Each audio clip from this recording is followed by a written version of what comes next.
মানে ৰেডিমেড লৈ থৈ দিছে অকণমান চাইড দি দিবা মেম মেম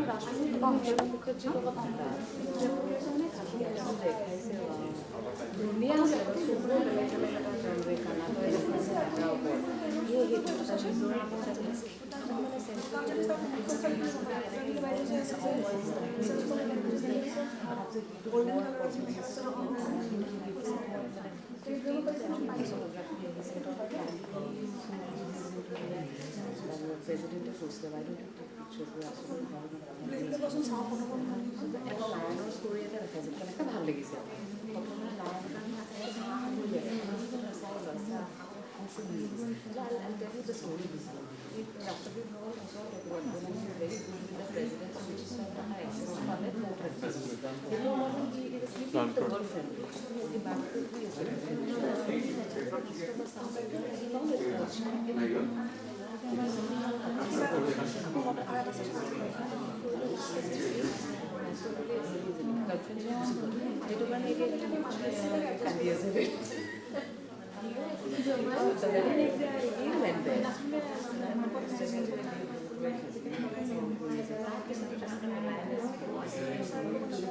this is universal. She's very girlfriend.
Cms Hall down for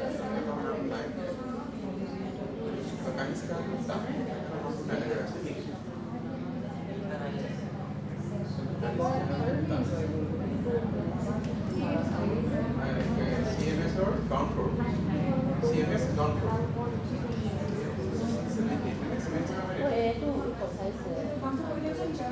Journey of it good book.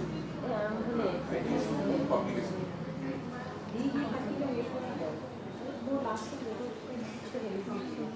बाकी के सब ठीक है खाली तो खाली इसका कितने वासन वासन के मध्य जाने वाली है इसके कहने को पाओ तेरे का सब इम्पोर्टेंट हमको फिर सुधी कन्फर्म हुए हां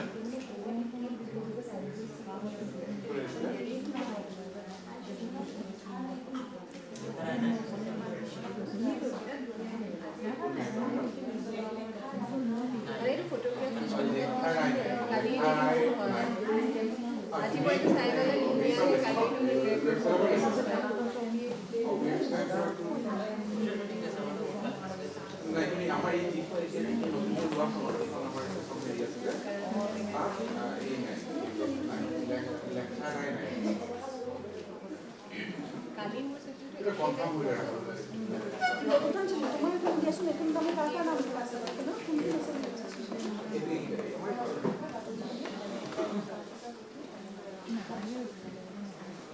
সাইজের নাম আছে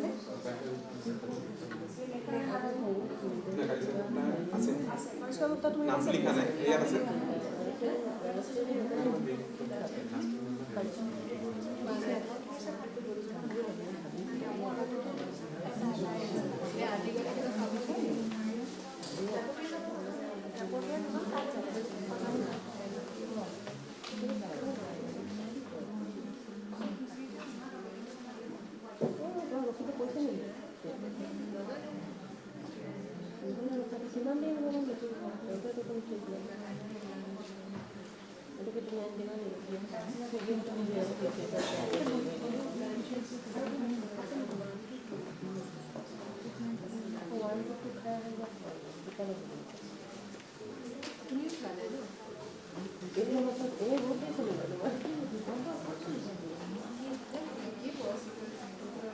আৰু এনেকুৱা ক্ষেত্ৰবিলাকত মানে তোমাৰ হেৰি নহয়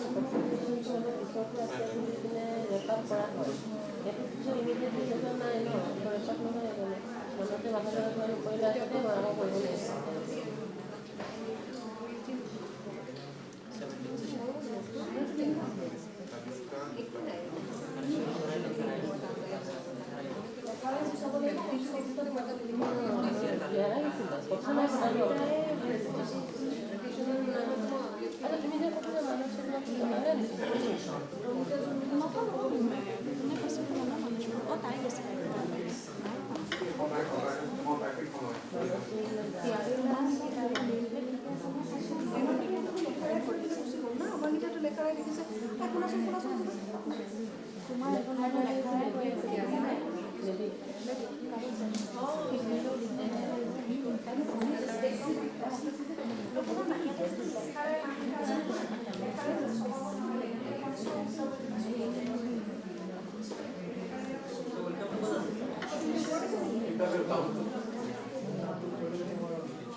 Ritika got good.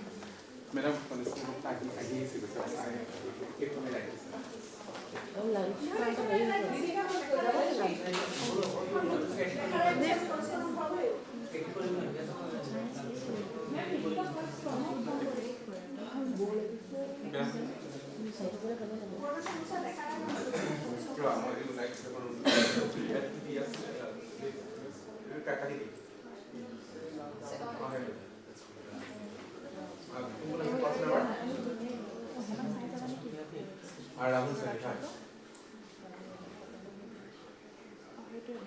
লেখার আছে আছে লেখার লাইভ নেকি Cms মানে Hello? কি চেঞ্জ হয়েছে নাকি সেইখন চেঞ্জ হ'ল গভর্নমেন্ট বুঝিব মহিলা বন্ধ হয় অলপ মানে কনফিউজন এটা হৈছে ইয়াত আহি পেলাই তাৰমানে ইয়াত লেখাৰাইজেশ্যন নাই না লেখাৰাইজেশ্যন নাই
অকণমান ৰৈ দিয়া মচলটো ভৰ্তি হ'ব দিয়া তাৰপিছত চাই ল'বা চোৱা পেনেলত যোন কৰিব কাটিব নালাগে পেনেলৰ একো এনেও আছে পেনেলৰ এনেও আছে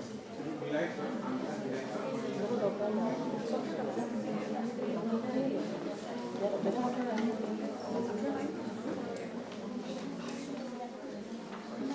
সেইকাৰণে সেইকাৰণে ষ্টাৰ্ট হোৱাৰ পিছত চাই দিব তাত কোনো কৰিব গম পাবা সেইকেইটা বহা বাকী যিমান থাকে চবৰে চাই দিব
Passport glass. It's difficult.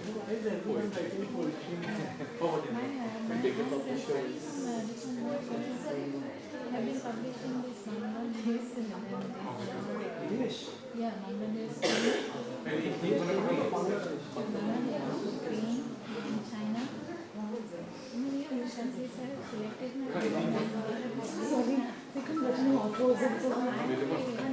doesn't get badly. Got over it completely. So then we can run it. Okay,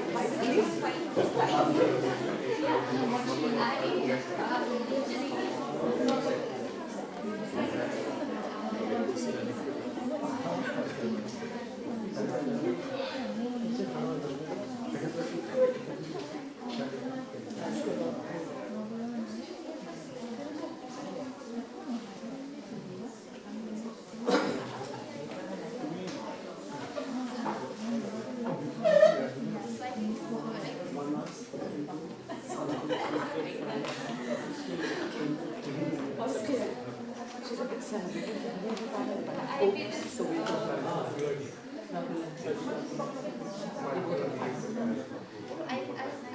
Rahul that I would be able to add value because neither I'm a publisher nor a writer. I have a book cafe, but I don't know from the perspective of ideation and collaboration. Talk about what people are reading, like what kind of readership. Like from our region.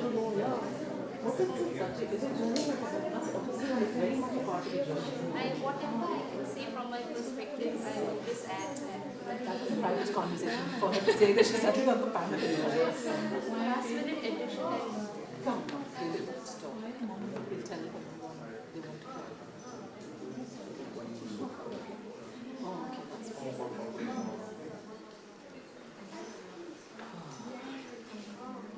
That's a good walk. You can come after a good lunch.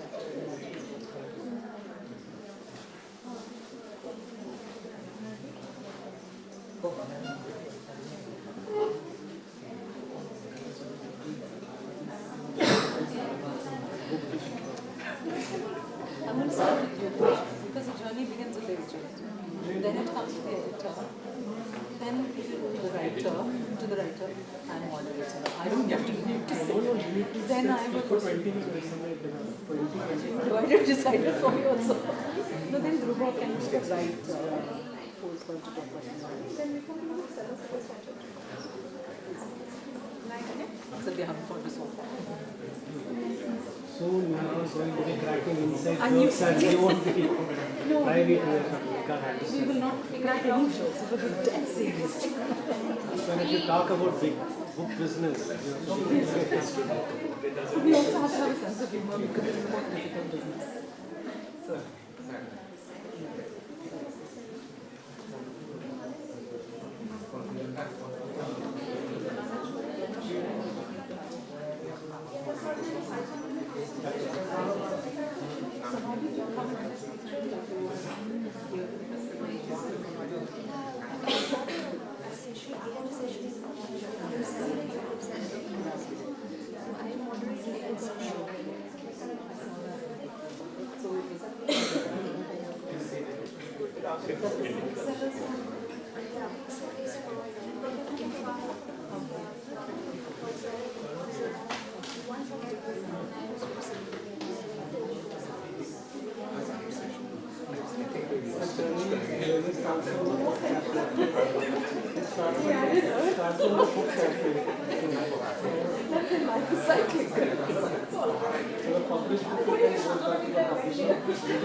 That's called returns, which we get a lot of. more than the print.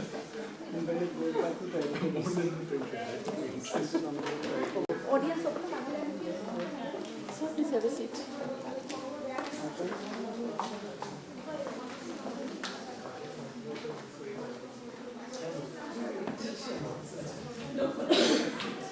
Hello.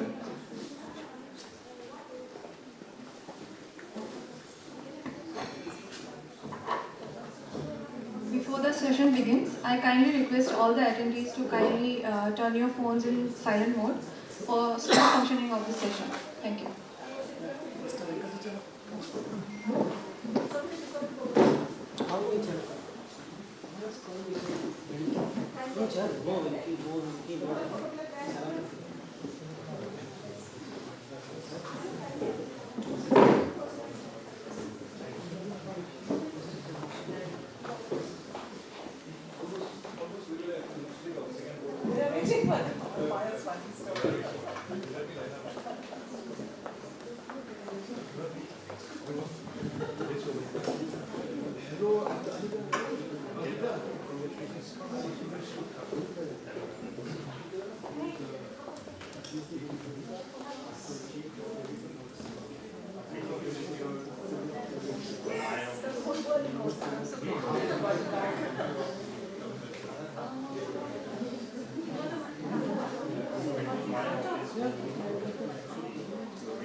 So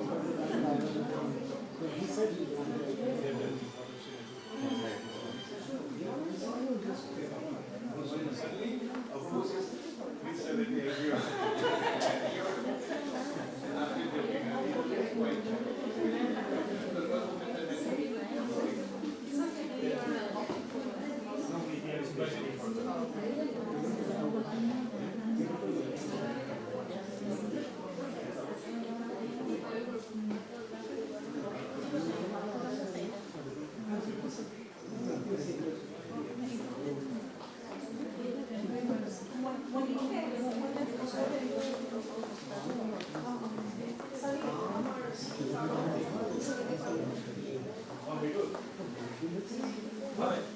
we had a 60th birthday physical conference and book was also published.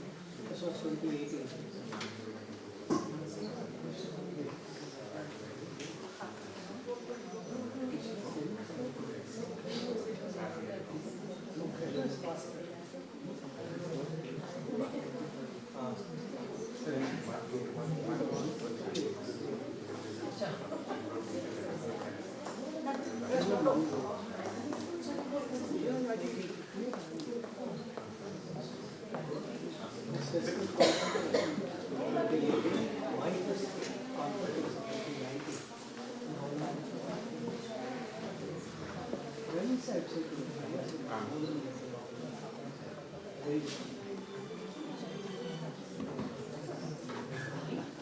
Good afternoon, everyone.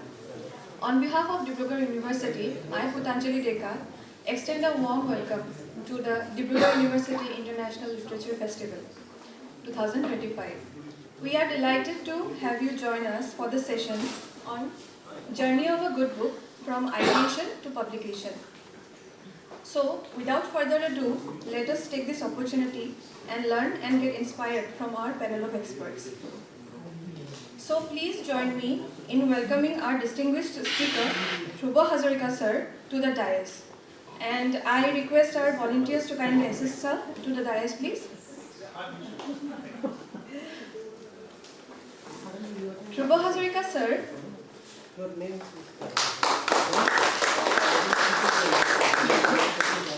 Dhruva Hazarika sir is a novelist, short story writer, and a columnist. Till date, he has published 2 novels, A Bowstring Winter and Sons of Brahma, and 2 collections of short stories, Luck and the Shoot. A recipient of Katha Award for Fiction in English, DY 365 Award for Literature. He has also been a columnist during the past 40 years for The Telegraph, The Sentinel, and the Assam Tribune newspapers. While his short stories have been published in prominent literary magazines, including Indian Literature, USAWA Literary Journal, the Bombay Literary Magazine, Melange, New Frontier, and others. Apart from his fascinations for cosmology, he prefers traveling the northeast of India, a hunting ground for most of his stories. He divides his time between Guwahati and Shillong. We are honored to have you with us, sir. Thank you. Thank you. Now, let us welcome the next esteemed speaker, Rahul Soni sir, to the dais, and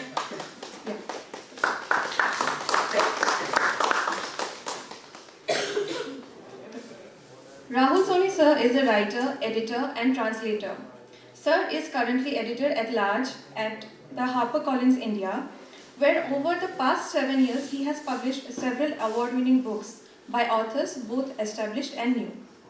He was also co-founder of pioneering multilingual literary journal Pratilipi and the imprint Pratilipi books. As a translator, his publications include a selection of Ashok Bajpayi's poetry, A Name for Every Leaf, Pankaj Kapoor's novella, Dopehri, Shrikant Verma's Sahitya Academy Award-winning poetry collection, Magad, and International Booker Prize winner Gitanjali Sri's novel, The Roof Beneath Their Feet. We are pleased to welcome you, sir. We are also delighted to invite our next esteemed speaker, Lekha Rai. Kindly assist her to the dais. Thank you.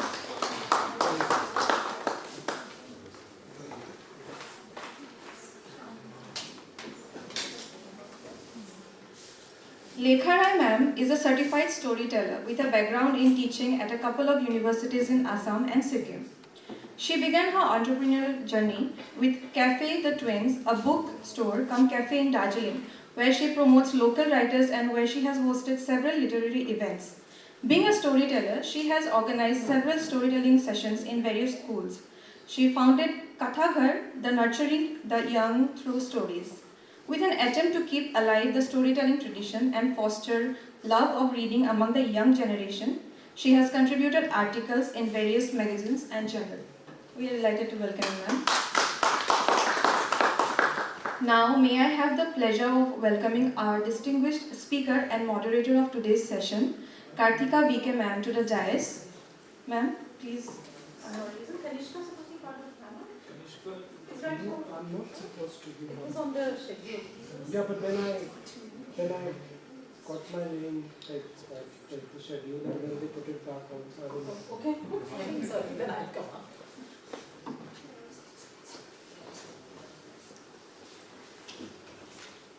Karthika VK ma'am is a publisher of Westland Books. She has spent over 25 years editing and publishing fiction, non-fiction, translations, poetry, and graphic novels.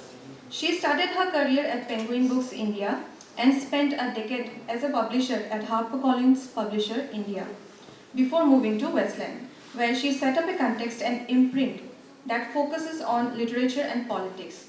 She has published several award-winning and commercially successful writers including Anita Nayyar, Aravind Adika, Manu Joseph, Manu Pillai, Mirza Wahid, Perumal Murugan, M. Mukundan, Rukmini S., Rahul Bhatia, and Shashi Deshpande. We are delighted to welcome you, ma'am. And here I take a moment to introduce our reporters for the day. We have Bornali Borgohain and Hotojit Noro from Department of Anthropology. They are our research scholars. Thank you for your assistance. So now I hand over the session to our respected moderator, ma'am Karthika VK. Thank you.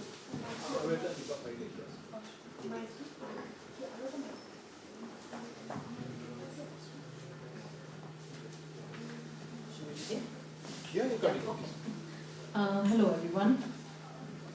We had a plan which seems to have suddenly changed now.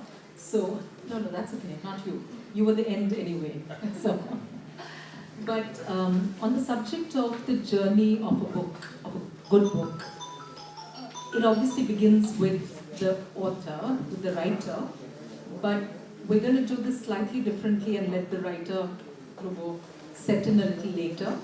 I think I'll start with Rahul, who's also a writer and a translator, so I guess he kind of fills many roles, so you could do that dual role as well. But I do want to ask you about where you see the journey beginning. Is it with the writer, as one would always assume it is, or is it also sometimes with a person who's an editor sitting in a publishing house and saying to themselves or to other people, we really would like to see a book about a certain subject or a book by a certain writer that you've read in other places in the media or on a blog, and then do you then ideate and make a book happen? If you do that as well, which I'm sure you do, then what are the differences really in the way a book comes to be born when the author approaches you as an editor and when you create a book from the publishing house?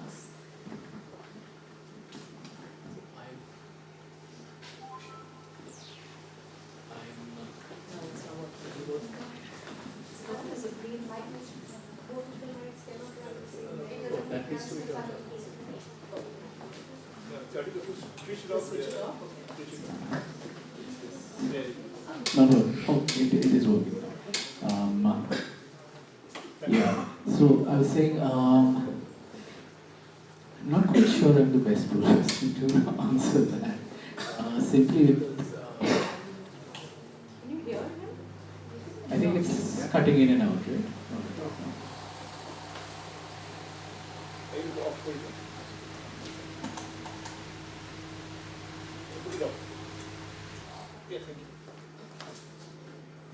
Yeah, okay, we're all settled now, right? Yeah. Yeah, I was saying I'm not sure I'm the best person to answer that because publishing experience has been mostly with literary work, and I think the process there tends to be a little different from this sort of ideation and then finding the right author for it. I know other editors that I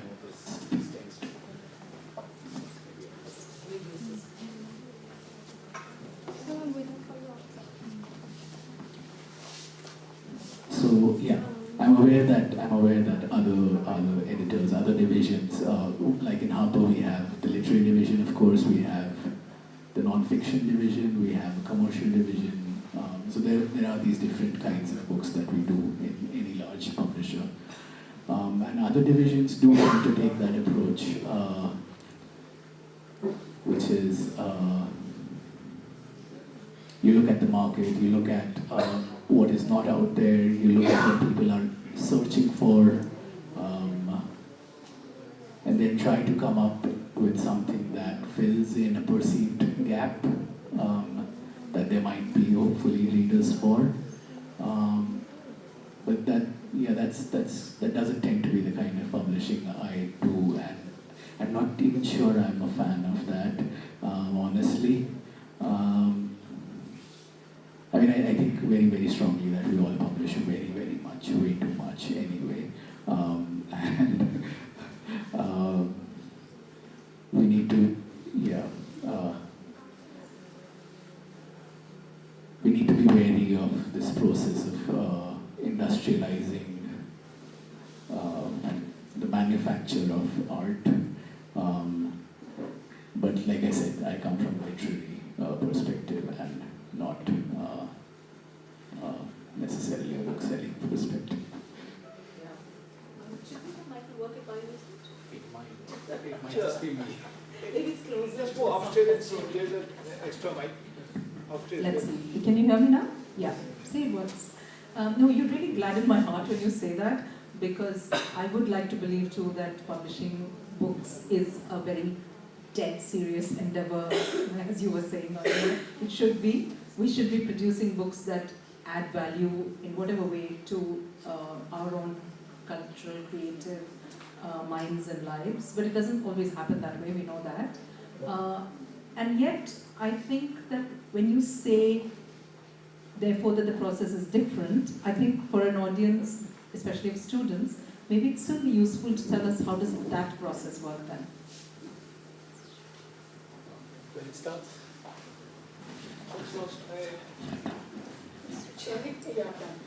Yeah, okay, yeah, way back one.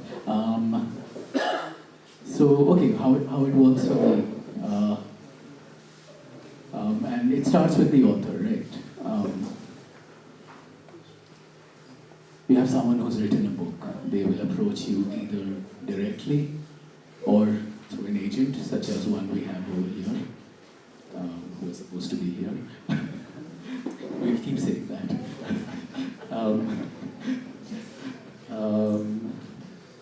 So it comes to you. And the process within a publishing house is a long drawn out one. It's not simply a book comes to a publisher and they like print 1,000 copies of it and send it out, right? There is selection involved. There is editing, there is deciding how to package it.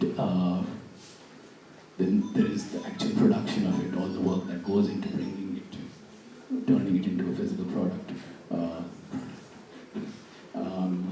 and then selling it. For me, I've simply decided I should also clarify, I've not come into publishing through a more regular route. I jumped in kind of midway from my other life and joined at a commissioning level. And at that point, I decided that they were hiring me for my taste, and I would acquire books that I liked. And so it's simply been that. And what I tend to like is work that kind of pushes at the boundaries of the art. If it's a novel, are we trying to do something new with the form of the novel? Are we interesting ways? Are we telling a story that has not really been told before, wherein my interest in translations comes, I think, into play. Other editors have other priorities, and also I think their role is defined in certain ways and they would have to work within those parameters. A general non-fiction editor would perhaps look at what's happening out there in the world, what's happening in the news,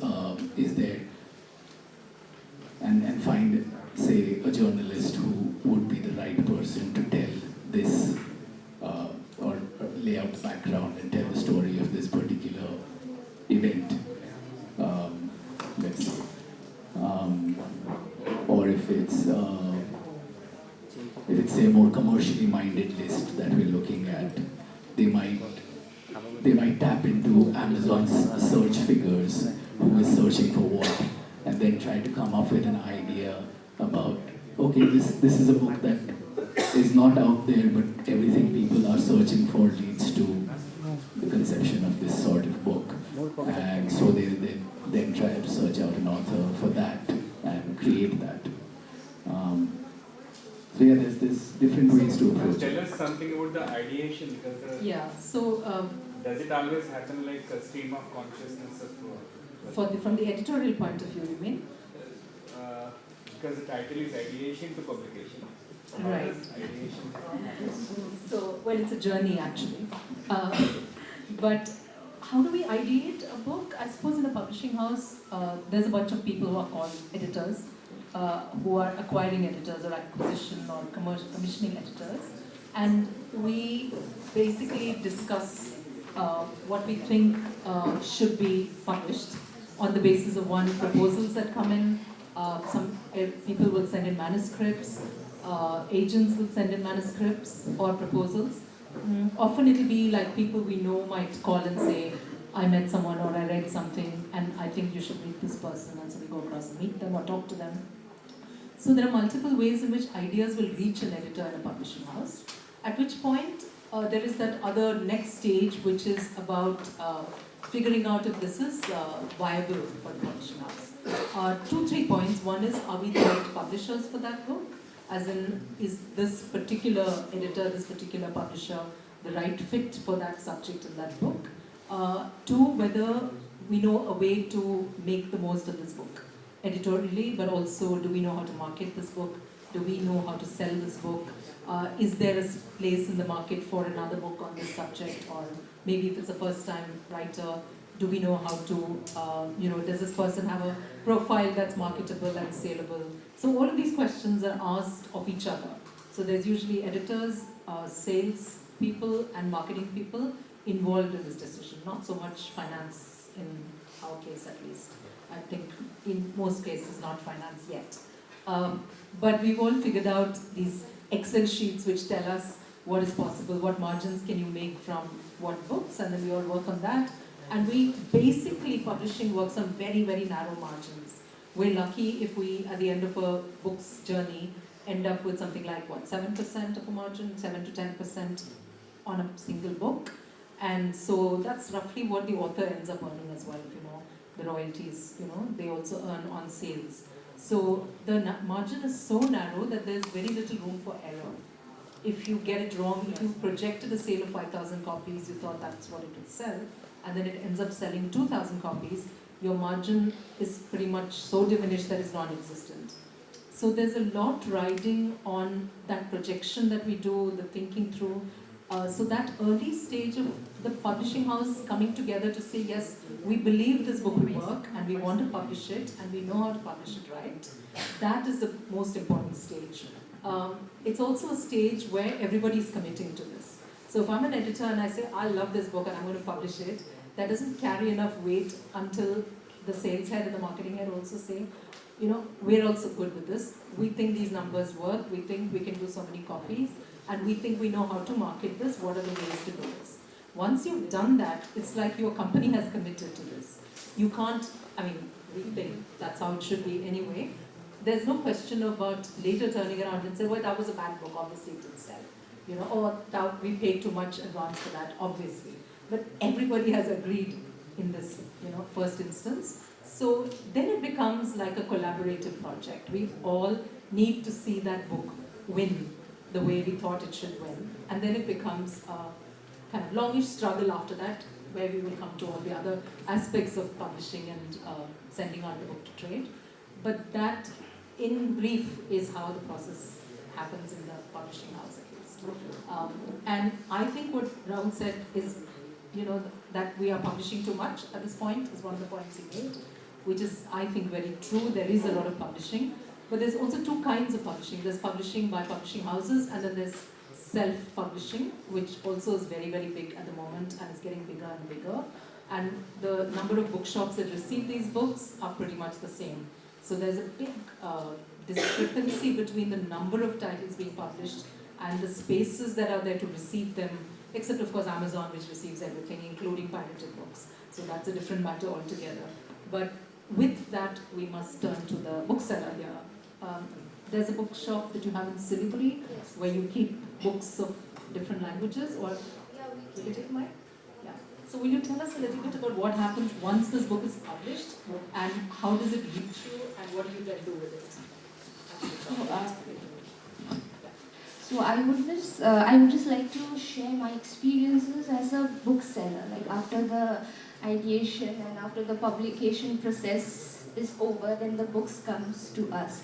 So as a independent bookseller, what is our role? So basically it's about, because we as independent booksellers, we try to nurture a literary culture. So I think in that ways we try to keep a good book alive and make an attempt to reach out to the right kind of audience by hosting, small events as Meet the Author or book discussions, book readings. So these kind of intimate gatherings which happens in a bookstore or an independent bookstore, that really helps to keep a good book alive. So I think that is what, as a bookseller, that is our role. Yeah, that's what I feel. How many books do you have in a store at any point?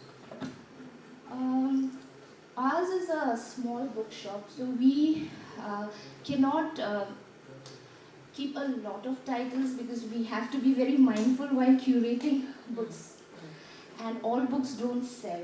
So the inventory, in terms of the inventory, it's limited. So that is what I can say. And we try to keep a lot of regional titles also, Nepali books, Bengali, mostly Nepali books. So yeah. So we have a limited inventory. In comparison to Amazon, we cannot, compete with Amazon in terms of the inventory. So I don't think we should come back. No, Rahul, we should ask her lots of questions about how we intersect. Yeah. But first, maybe we should draw in the poor author into the business of publishing. Dhruva has been publishing for several years now, has several kinds of books, and has new books that are, one has just come out, one is soon to come out.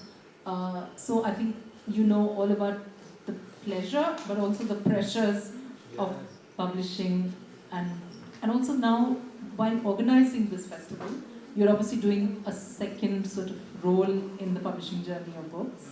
So will you tell us about both sides to this? Sure, Pratika, thanks, and good afternoon to everyone. Back during those days when we began writing Kartika, we never thought we'd be published, really. I mean, my first book took me 10 years from its final completion to its final publication. Then I got 11 rejections from some of the best publishers in our country. Then one day what happened, I was in Delhi in Assam House when a friend of mine who knows Kuswan Singh sir very well.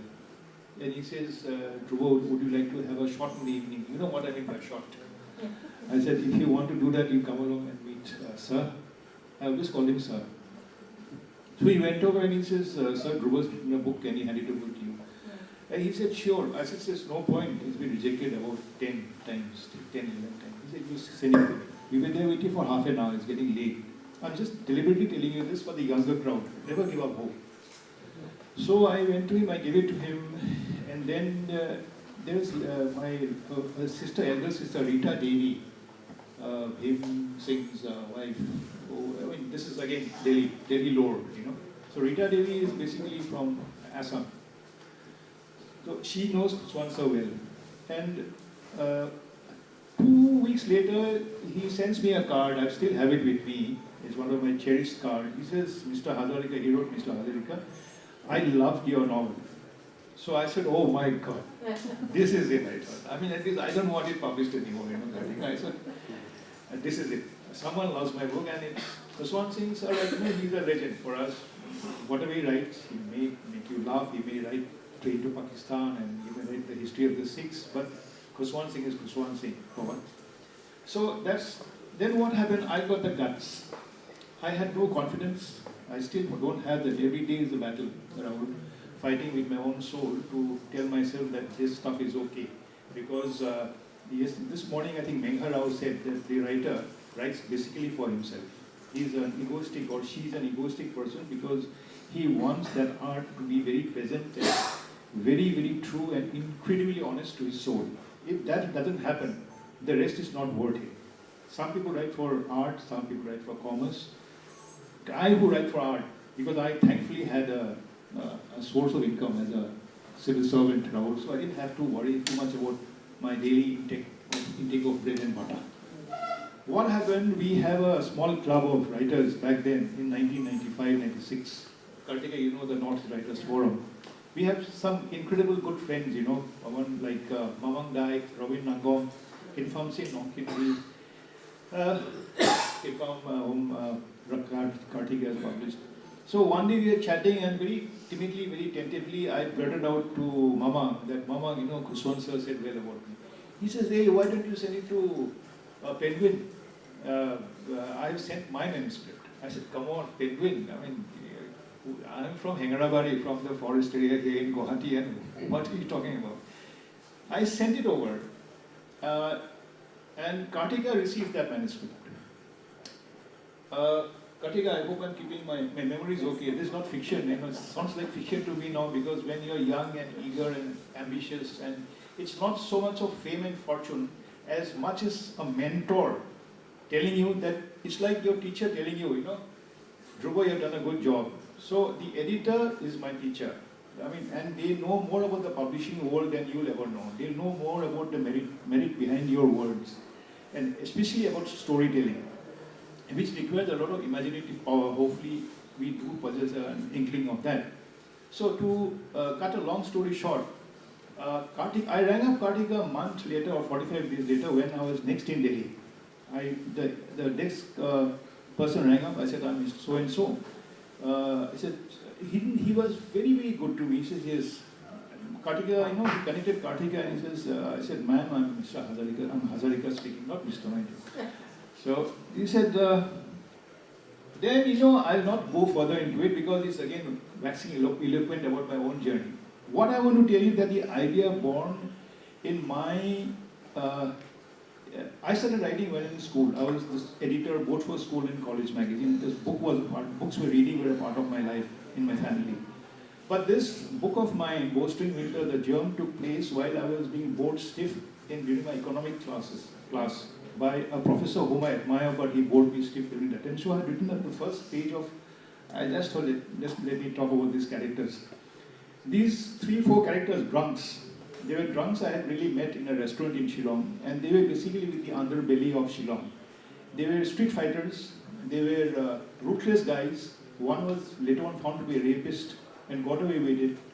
So I used to be, you know, I was a protected guy, and I thought, in the sense that, you know, mom used to be very scared about us going to even college later on. If I'm not home by 5 o'clock, she tells, Dad, you send someone to call this guy back home. So we grew up under those circumstances, and this idea kept gnawing into my head, and I wrote down this first few pages of what I thought was a short story, which later became the novel, which later I gave to Khuswan Singh sir, which later on Mamang said give it to Kartika, and which later Kartika beautifully, thankfully and wonderfully published it for me. So that's my story by way of ideation and by way of beginning, Kartika. That's about all for now. Thank you, Katika, for getting that. So you basically need a very boring professor to set you off on your journey. I think you got the name of the head. But Yes, I think that was the point of it but for all of them. But Katika, can I take another 1 or 2 minutes? But at the same time,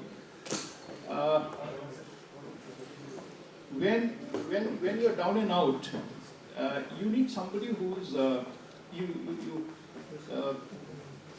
you need somebody who's very honest. I mean, if your work may not sell, your work may not, but if there is a grain of honesty, then you can improve. See, the 11 rejections I got when I looked at my first manuscript and my final manuscript, you cannot believe the range of difference. I've got those days I was writing handwriting, so this was a huge stack. So when I go back, the first version of the novel was called When Cold Winds Come, and that was actually a line from a poem by Byron, and later on it became this. So it keeps changing all the time. I took more than 7.5 minutes. So that's true that a writer's journey can be so much longer and so invisible before it comes to True, very true. Comes to us, comes to the world. And I think now that the primary problem is that students, I don't know in university whether you all do this, but I was speaking to at least a couple of academics who said to me, our students don't buy books, our students just download or read free PDFs. So books are not really, like the bookshops in universities and colleges now, like when I went to JNU a few months ago and I was asking the bookshop person there, and he said the students they come and look at a book and then they check on Amazon what the discount is or what the current price is, and then they just walk out because it's obviously cheaper to buy online. So he said it's over, like we're not even going to be able to afford to keep this bookstore going. So it's a difficult time for books in that sense. And sometimes I think we all live in a little bubble of our own creation where we say literature matters, books matter, and then we take it out to the world and actually nobody cares. You're all on Instagram or Snapchat or whatever you're all doing, and it's the screen where your lives are. Books, physical books, e-books, whatever it is, are only for study purposes or supplementary purposes. In such a time, how do we keep this book's journey going? How do we make it something that people actually want to be part of? I think that is possibly the big question facing all of us. What do you see at your end? Do you see people coming to the store really interested and wanting to buy? Do you have customers who are loyal, who want to be alerted to new books? Like, do you feel there's hope in this? I think, yeah, there is hope, and though bookstores or book selling can be considered as a fragile ecosystem in the sense, because people hardly read books these days. They go to Amazon, they compare the price and all. Yes, but we have a readership, though it might be limited. But we have a good readership, and especially when we organize these small meetups, where a reader gets to connect with the author directly. So that is when the sales are also good. She holds it annually. She's invited me twice so far. Yeah, so we have this every month in December. We organize this annual literary meet called Foothill Notes, and where we have been inviting writers from the Northeast, and we are fortunate to have Duilf as sir also twice for our annual meet. So from my personal experience, I feel that when we have the author for a session, when you invite the author for a session, and then when there is this kind of interaction, and then they buy books, and they also like to have author signed copies, so that adds a different kind of, rather than just having a copy of the book. So if an author signed copies, that gives more value. So I feel that though it's the scenario is not too bleak, I feel, because independent bookstores, we give that human experience to our customers. That human touch is always there, and we also, in our place, we also have a thriving literary community who come there to support us whenever we organize such kind of events, whether it's an open night or author interactions. So yeah, it's because of the support of the community also we are able to sustain so far. Do booksellers read books now? Like, how do you choose what to sell? Honestly, we don't get the time to read all the books, all the books. It's not possible to read all books, and though we try to curate specific kind of books for our readers, but it's not possible to go through all the books thoroughly. So maybe we just try to look at the current trends which is there, and especially even try to get those kind of books which have some kind of cultural significance, like in our region, local stories or history of Darjeeling or about Gorkhaland. So these kind of books, there is a market for these kind of books. So we try to get those, curate those kind of books, but it's not possible to read all the books. Though we are readers, booksellers are readers, but we cannot reach each and every book that is available in our bookstore, but we try to. So one of the biggest, what you said about booksellers reading, one of the problems we face is that a lot of the bookstores, there are people on the floor who are selling this and talking to customers who don't really know the books. I mean, you are obviously an exception, and there are some people who are exceptions, but otherwise they don't. So it's up to the customer or the person who's going into the store to know what they want and get hold of it. If you ask them, there'll be very little response. So that's a big issue. But it's also the way the economics of publishing works, and I want to go back to Rahul and ask you this. Recently there was this post, I think, or this conversation that was going around in social media about how little people are paid in publishing. And if you're paid so little, then how can you even, join and make a career out of this? And the implication all the time is literature is a luxury. If you have the resources, if you have parents who can afford to keep you going with supplementary income while you learn to be an editor, that's all right. Or if you happen to be located in, say, Delhi, where a lot of the publishers are, then you can afford maybe to be in publishing. But it's not really feasible for young people from across the country to make this work. So there's just so many problems with that I think we also then end up lacking diversity in our own hiring, in the way we employ people. So there's money at the root of all of this. So I want to ask you what you think. I mean, and especially if you're not like a big multinational who has other resources to play with, like international import and so on. How do independent publishers, like say somebody here wants to actually become an editor or a publisher, what do they do? How do they go about it? What are the chances that they'll be able to live like that?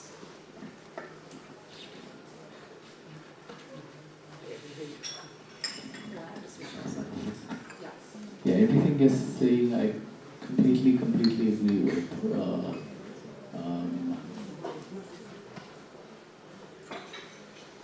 And I'd like to qualify that though by saying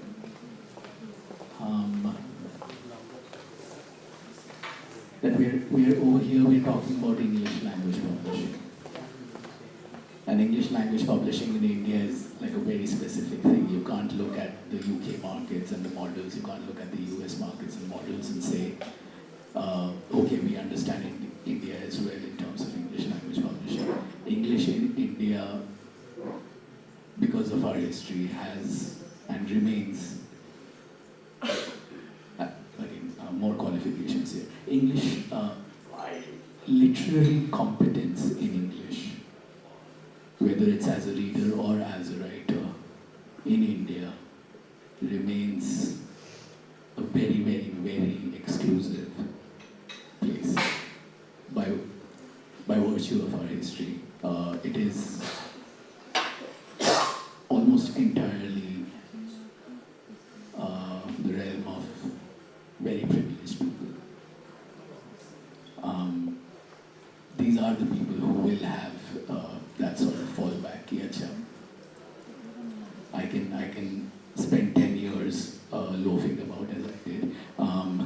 figuring out what I'm doing with my life, figuring out writing, editing, whatever. And I'm not going to be without a home, I'm not going to be without food to eat.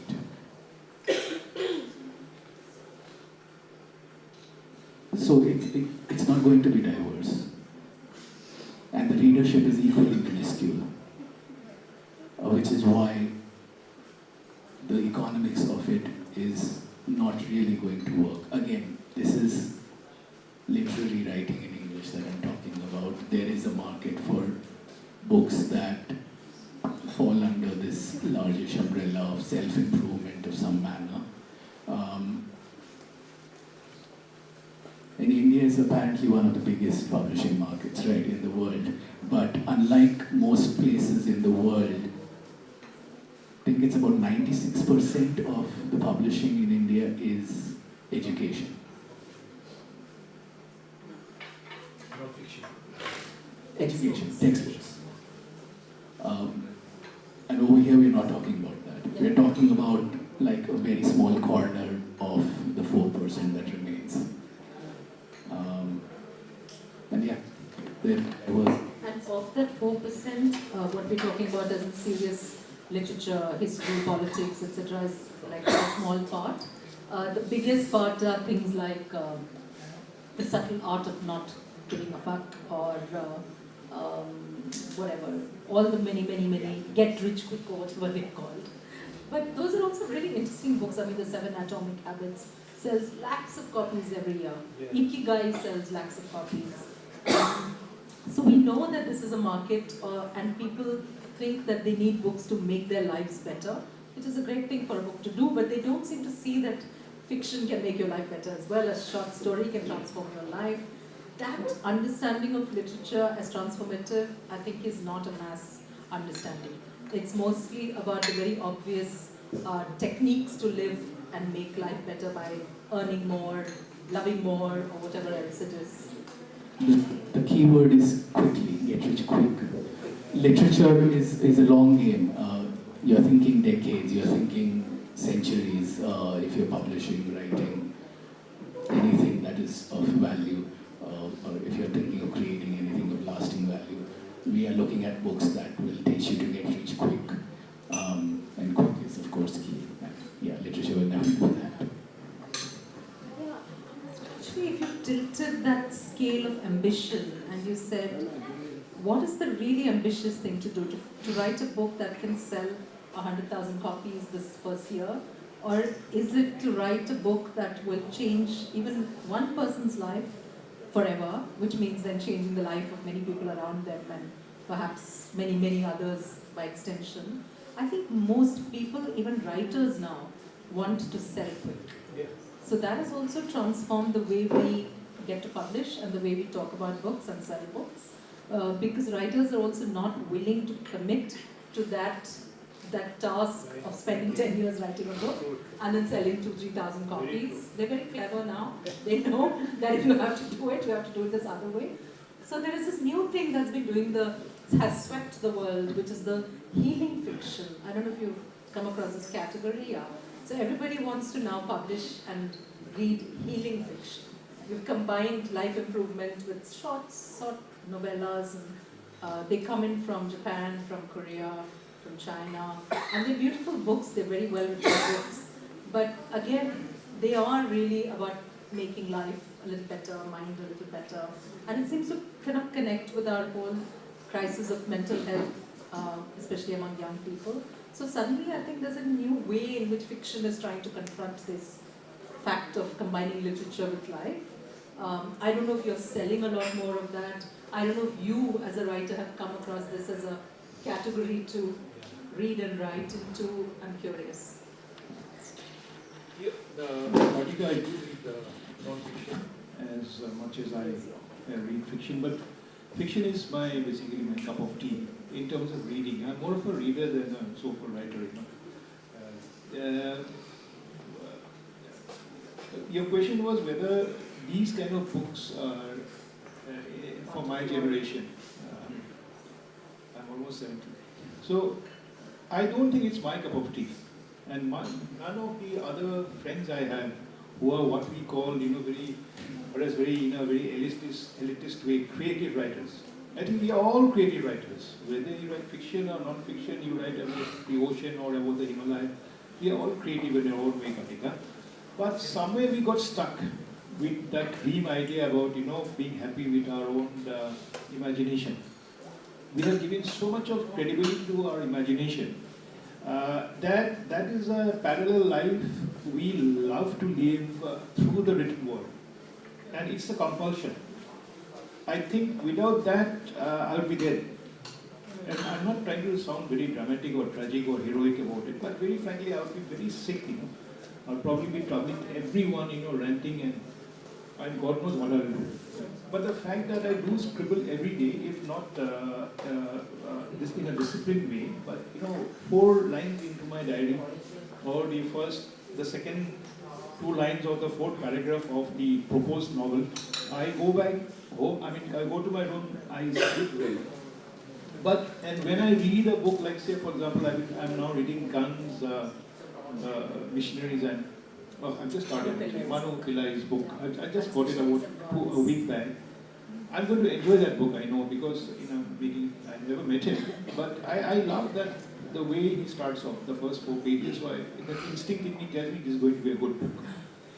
Then I read a brilliant book by Ghost Wars by Steve Hall. This is to do with the CIA's role in Afghanistan, with the Taliban and all the others. And it's a huge voluminous book. And it took me about 21 days or 22 days. I have a habit of writing down the small things in my diary. And when I finished it, I was stunned. I said, oh my God, how can a man get hold of all these facts and then write with such sheer, exceedingly, I'm using adverbs and adjectives in a deliberate way. It was sheer brilliance for me. Fiction has no chance with that kind of quality writing the way Steve Hall did, or the way he wrote. I read Maximum City. That Suketho Mehta's book, page to page, big one. Then, just after that, I read the unabridged version of Moby Dick. Oh boy. And oh boy is right. It took me about 5 to 6 months. And then the Brothers Karamazov. Again, that one I read. War and Peace by Constance Garnett, the translator. These are the quality translators whom are recommended to us for reading. But a lot depends on the translators. That is again the voluminous. It again took me about 5 to 6 months. These I'm deliberately mentioning because after my retirement, I got a lot of time to read these fat classics, Moby Dick, then Don Quixote, deliberately. But to come back to these self-help books, Damodarda, about me trying to get better sleep at night, or how to improve my heartbeat. These kind of books don't really get me going. Or how to be successful in life through business management or climbing. These don't really attract me as much, but the others do. So if some kind of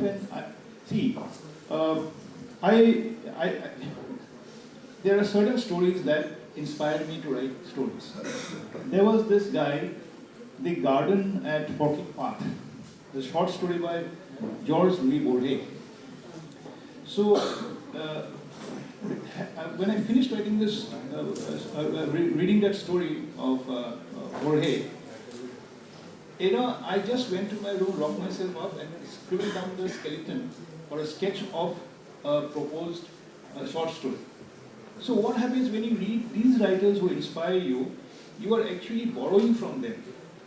You are not, your originality is not there. It's because you got something from that gentleman who inspired you to write something, not the same thing, but you're thrilled, you're thrilled with the fact that this guy has written something awesome. And hence, it thrills you so much that, oh my God, what do I do? Kartika, well, you cook this meal so well, I think, I'll go and try myself to make another cup of tea or that kind of a meal. It's something similar that way. But these books don't give me that. These quick fix books, they don't. But maybe they do for her as a seller. This is the generation part. Yes. About the question of fiction. Yeah, no, about the healing fiction, about the self-help books. I mean, are these also the books that you sell well? Yes, we sell self-help books also, but apart from that, when it comes to our region, readers are more into books of related to Gurkhaland or about the history of that. So those books sell in comparison to other titles. That is what I personally feel as a bookseller. There has been a new breed of writers, homegrown authors who have made a deep impact even in the, they have written stories about Gorkha identity, about the idea of home. So these books are really, really well. What does well mean? What kind of copies? How many copies? That is a very tricky question because,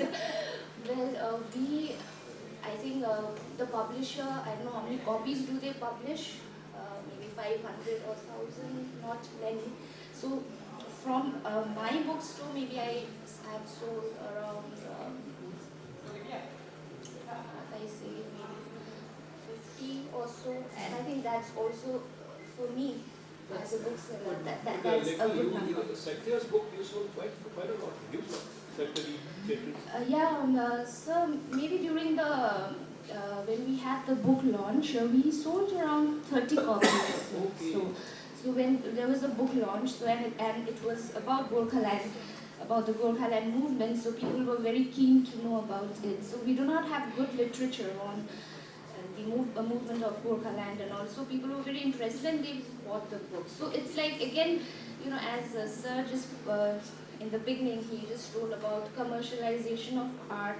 Sometimes that also happens where, publishers use the name Gorkhaland and, Darjeeling to make it more saleable. So that from that aspect also, sometimes publishers do that. That's what I feel. So that commercialization of art through that also happens sometimes. But there are books which are very good.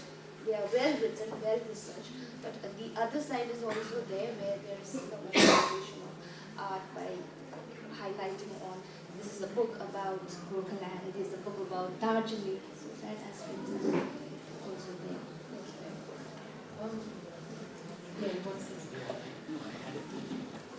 I had a question for Blake, which is, like, as a bookseller, do you also feel like you need to not just present to readers or buyers books that they want necessarily, or only the books that they want, but also do you think that booksellers, or maybe you in particular, you can't speak for everyone, also think that creating taste is or curating in a sense, in a very specific sense, what books should be read, perhaps. Is that something you take on? Do you think you're responsible for that part as well, or is it just like, okay, this is a product that needs to be sold, and so we'll figure out what sells and that? So I think as a bookseller, I think I try to keep that balance where I make an effort to curate books also. And at the same time, we have to look at the commercial viability also, because sometimes people walk in for bestsellers too. So I think we need to keep that balance where we curate certain kind of books for our readers which we want them to just discover while they browse through our bookshelves, but also at the same time keep some commercial titles which readers especially walk into the store and ask that specific title. So that balance has to be. What's the bestseller at the moment? Bestseller of our region at this moment is Fatsu. I think, have you heard the name of Chudin Kabimo? His book was translated into English, and it was also shortlisted for the JCB. Oh, I know. That's a Song of the Soils. What book is it? We couldn't get. It's Song of the Soils, written by Chuden Kabimo. Yeah. He's a writer from Kalimpong. So that is one of the bestsellers. Rachna and even a publisher from Nepal. Yes, so that is one book which still people come and ask for. It was published many years back, but yet people still walk in to ask specifically that for that book. And just recently, Chuden Kabimo has come up with his second title called Urmal, which talks about the tea garden workers of Darjeeling district. So that book is also doing quite well. And many, I think his book also is about the Urmal. Also, I've heard that it's going to get translated into English very soon.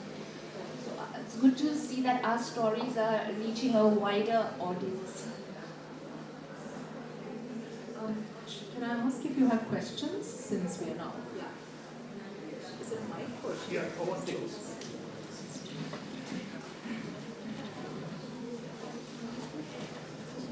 I think one observation, the essence of success for a bookseller lies in curation. On one hand, there is one end of the spectrum. There are shops, like we have one in Central Mall in Guwahati. Any book that you can pick up is very well chosen and very readable, and you feel like buying more. The other end is the Kamal Complex bookstore that ma'am commented about. He is content in selling dictionaries and thesaurus and nothing more than that. He is there because his grandfather was also there, father was also there. So it's a law of the nature that such businesses gradually bind up. I think the book reading movement in India can be encouraged instantly if curation by the booksellers is done properly. Is my answer. It's a good point, and also the fact that we are talking about English language publisher at the moment. We do know that in the languages there's a lot of readership. There are a lot of books being published in many languages: Hindi, Marathi, Malayalam, Telugu, whatever, Bengali. There is a very different set of numbers that we talk about when we talk about readers there, and there's a great deal of interest and engagement. Like the other day, I went to this festival in Wayanad in North Kerala, and the biggest, so there were filmmakers there were people who were considered celebrities, but the biggest audience, like a complete turnout for a panel that had 4 major Malayalam writers on it. That was like, I cannot tell you the adulation. They'd all read all the books, they wanted to talk to them. It was buzzing, like there was excitement in the air because these great writers were there. So you go to places like that, you feel very excited about books and publishing and so on. It's only when you come to, I think, English language publishing that the parameter drops and everybody feels very depressed about it. So, you had a question. 2 questions. Actually, I had only one, but after your comment, I have a second. Oh, okay. First is a very simple question. Typically, what are the distribution costs of a book? How much goes to the distributor? Because I think that information should actually get passed to the consumers, because they're always complaining. If Amazon can give you a 30%, 40% discount, why can't a bookseller give? This is a stupid question we have to answer all the time, so it's better that we make it clear, what the distribution costs are. Many are going to faint. The second is your response to your question. Everybody sounded so low and depressed. My feeling is that I've been in this business for 40 years. For the first time, somebody of my social class is getting opportunities to talk to big publishers. Big publishers are, returning the smile. And I get readers now who keep writing to me, sending emails, coming to meet me, with stars in their eyes. So I wonder what is happening. Because people of the lower classes or lower caste are coming up to write, are the elite of India getting upset? Is that so? I don't know. I know the business part of it. But I know it's very tough. But it is also true, like you said at the end, there are new writers, they are winning new readers, and these new writers have new things to say. How well they are saying might be different, but completely new. I think that has to be factored into our analysis of what is happening to book publishing. Should I just say something about that distribution cost that he asked about? So, as part of this journey of a book, very briefly, what happens is that if a book is being published at the cover price of say 100 rupees for easy, when a publisher sends it out to the trade, that is to the bookseller, distributor, whoever, they normally end up having to give a discount of something between 40 and 50% to that person who's taking the book. Now, I don't know at what percentage discount you work, 35? 35. So, yeah, so it comes to the retail at 35 or so, but the distributor who's taken it from the publisher may have taken 45%, may take 50%, and a lot of them will even take 60% now, because especially when it comes to smaller publishers. If you don't have clout in the market like a big publisher, then you tend to have to give 60%, which is why I started by saying the margins are so narrow. So when, as he said, when you complain about Amazon prices being so much better, it's also because, I mean, they're able to afford that kind of, among all the many products they sell, they have a swinging algorithm of discounts. So I think from what I remember someone telling me, on any given day, they will not have taken more than 18% discount, or they will not have given more than 18% discount to the customer, because there are some books that are selling at full price, some are selling really low, there are many products that are selling at full price, so they know how to work that. But every time you go and look for a popular book or a book you want to read, you'll find it's cheaper on Amazon because of that, and the bookseller can't afford that. So there is a problem, and the other part of that big problem is that this bookseller with 35% discount still has the freedom and the right to return unsold copies. Whereas the publisher who's invested in printing that book, sending it to the market, and pays royalties already, assuming that the book has gone from their warehouse and therefore is sold, will find that books are coming back unsold. And they don't know what to do with them. Sometimes they get pulped, sometimes if they're not too damaged, they'll go back into the market. But there is, at both ends, there's just so much difficulty with that process. That is a problem, because technically we might have a cap on returns. We might say, this bookseller or distributor cannot return more than 20% or whatever you have, but nobody listens to that. They'll just say, okay, fine, then we won't take any more copies from you. Then your writer will say, but I have a new book out, why isn't my book in that shop? And your sales guy will say, but they haven't paid us for 6 months, how can we give them more books? And then the writer will say, but I don't care, I want my book in that's my neighborhood store. So then the publisher will say, okay, fine, we'll make an exception, we'll give the copies to the store. But each time, this is the depressing part of it, that there is no legal way to enforce contracts in our trade. That is the problem. So after 50% discount, is the distributor happy? That is a crucial question. I mean, there's no distributor here, but the distributor wants more every time, and they will take that more also. They'll say, oh, we're going to do a special something for you. So, or it's, now just wait, this is February, right? February, March. By March, middle March, all the publishers will get massive returns from the trade. All the bookshops, and everyone's like, I don't want it in my inventory when I close my books for the year. Why don't you all take it back? So every March we are hit by these big returns. In April, some of them will take them back. But it's that cycle that is really hard.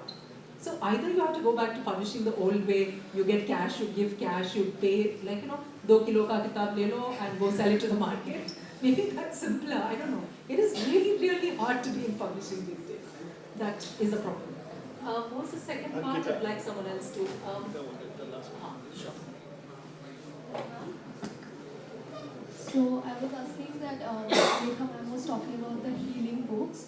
So I was saying, I was comparing the healing part with today's generation of Instagram.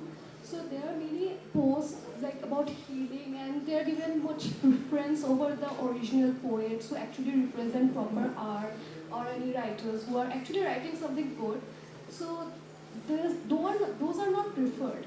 Many of them who post about healing and some short quotes or something like that are more acceptable to the audience. So those people get famous more quickly. So since they get famous more quickly, they are more preferred by the publishers. So I want to ask them, where do we people with actual art go in the publishing houses?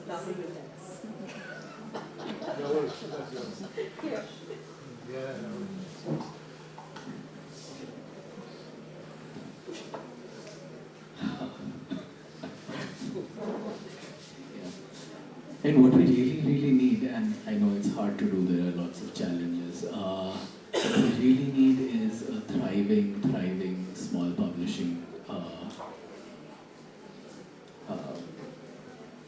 scene. And I tried to be a small publisher once upon a time. The challenge one faces is distribution.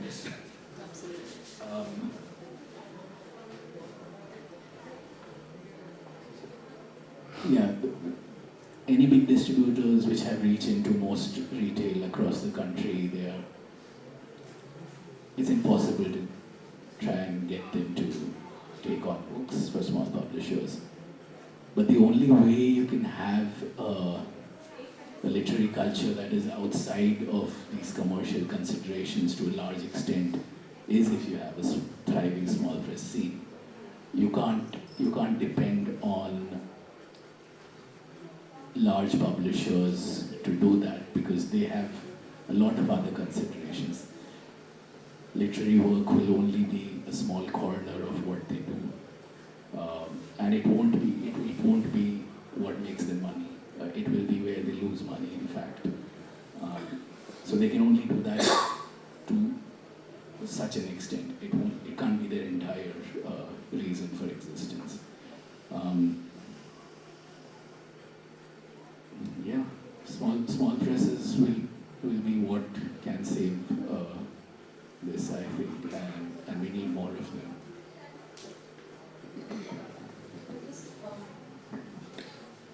I'd just like to say that maybe what Dhruva was saying in the beginning, that you write for yourself at the end of the day, I think that is the only recourse for people who choose to be poets or dramatists or people who work in forms that are not so easily saleable. I think you just got to do it not because you think you want to sell lots and lots of copies, but write, find your readers. And in a way, social media and the net can be a place where you can also disseminate your work. You may not have the 1.1 million, or how many does Rupi Kaur have, I don't know, 100 million followers or whatever, but you will find your own place and your own satisfaction for what you do. And I think that is the core of the business of publishing, that you do what you do and somewhere there's a place even for that. So, are we running out of time? Do we have questions? Yeah, I think we're out of time. So thank you very much, and I hope you'll still write despite all the stuff that we said, because it's really important that we should write and that we should keep this going. Thank you.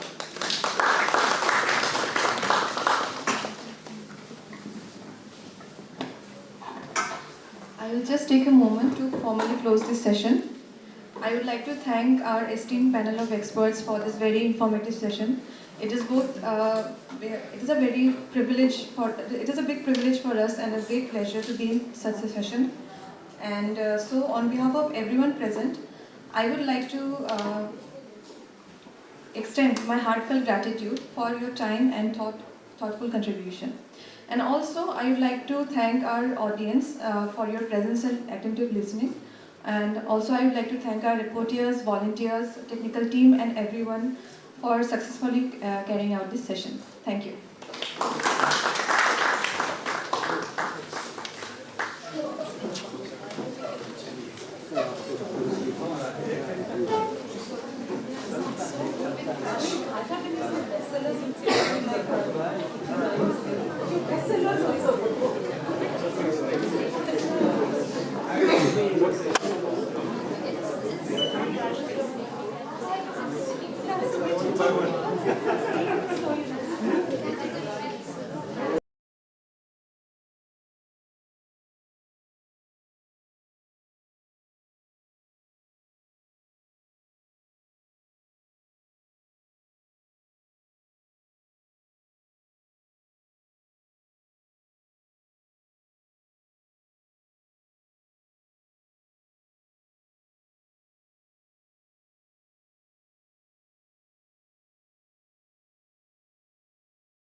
a rich blend of journalistic precision and narrative depth to the discussion.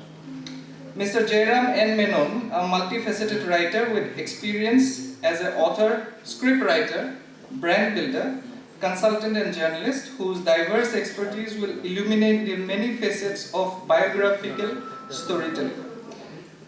I invite our distinguished speakers to the dais to take their respective seats as we begin this engaging conversation. Please join me in welcoming them with a round of applause.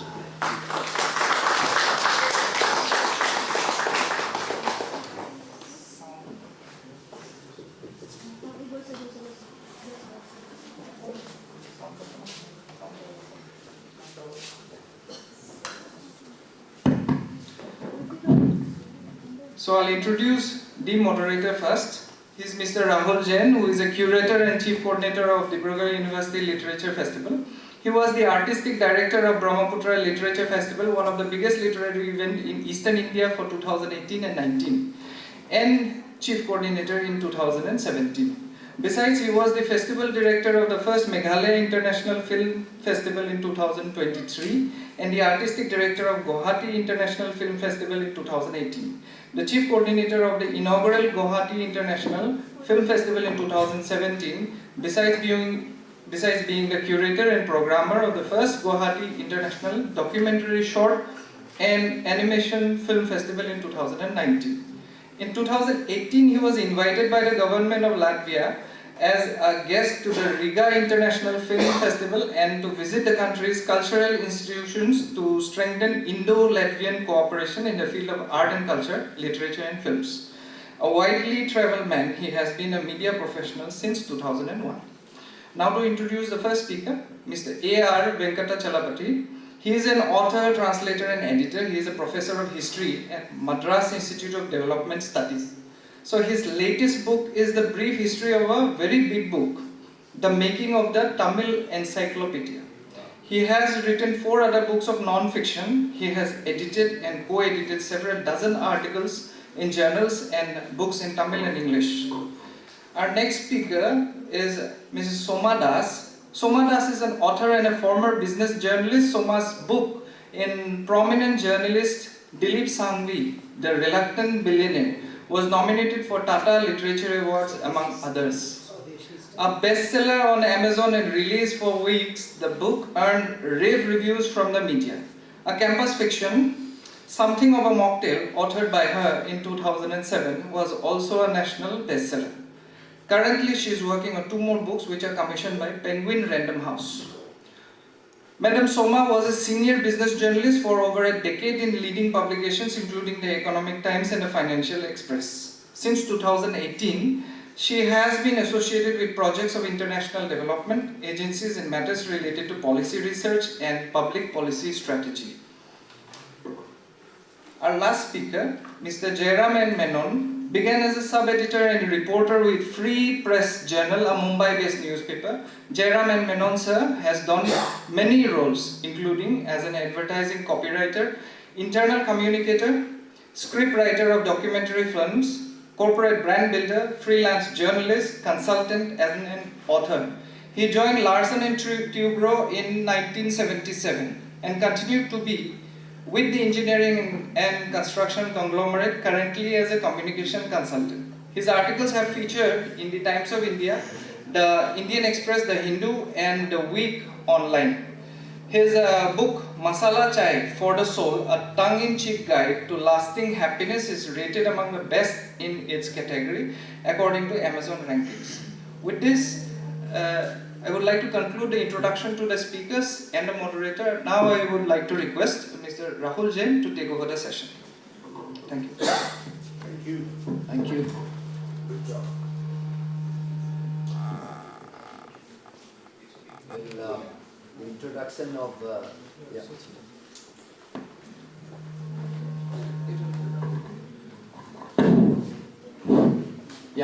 so the introduction of the moderator was inflated like the business balance sheets of most companies in the country today. Thankfully, we have 3 honest people who have worked on business biographies, so we'll be very free, frank, up close, and impersonal. I've had the privilege of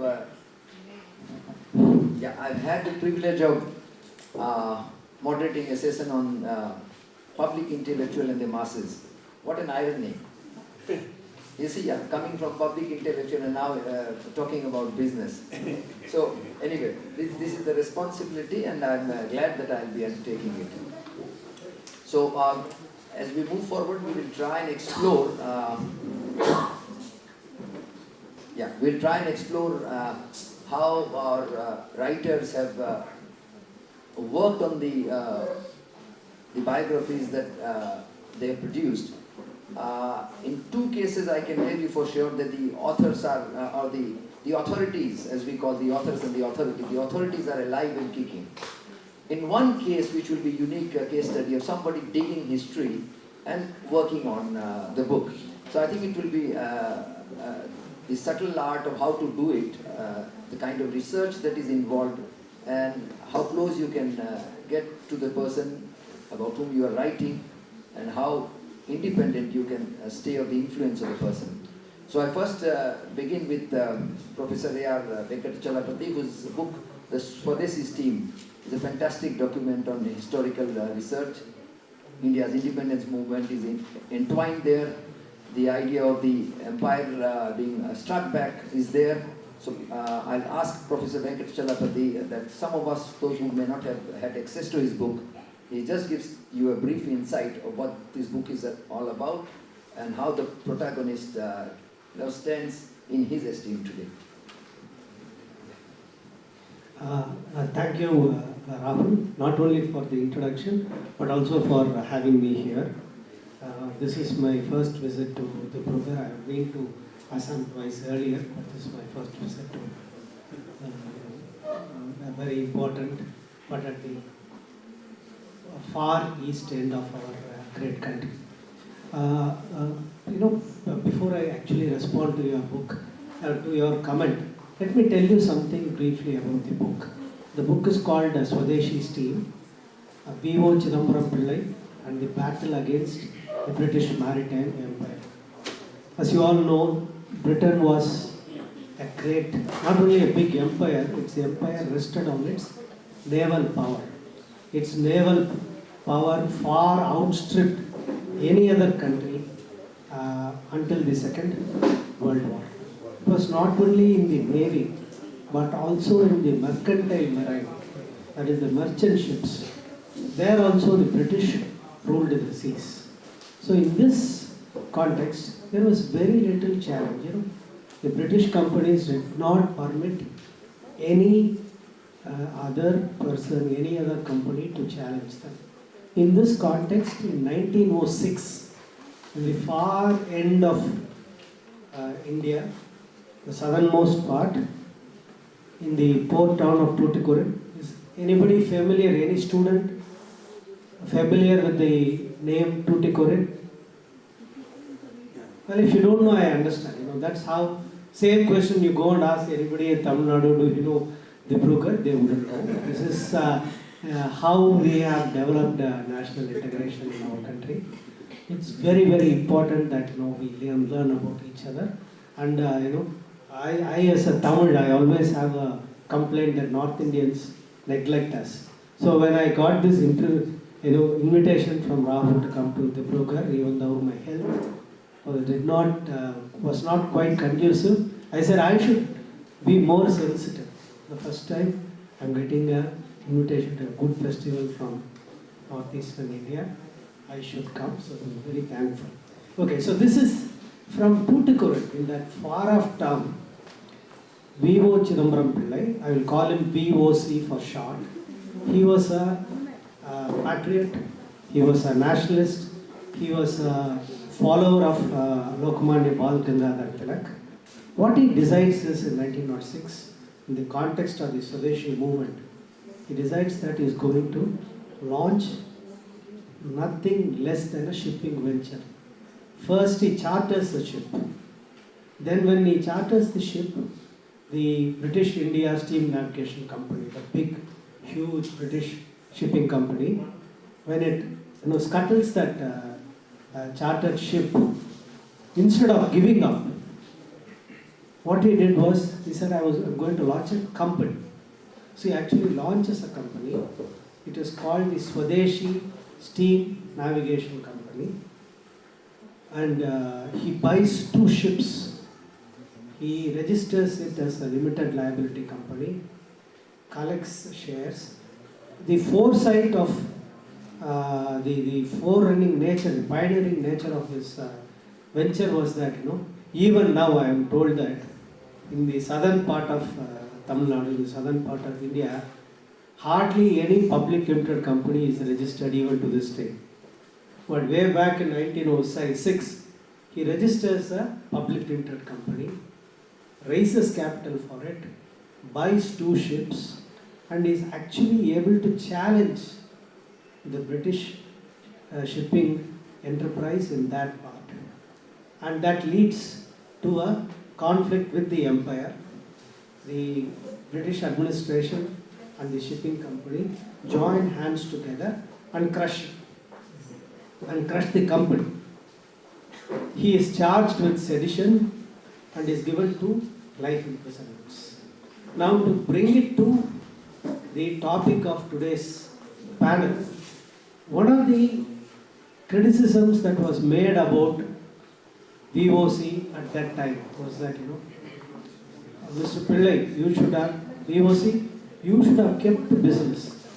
If you had not got into politics, this would have been more successful.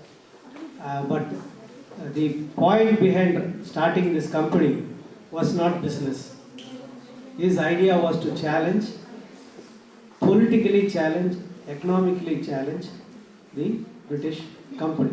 So I think our great patriot VOC would have been very happy, very unhappy to know that a biography of him would be classified under business biography, and along with people like Sangania and others.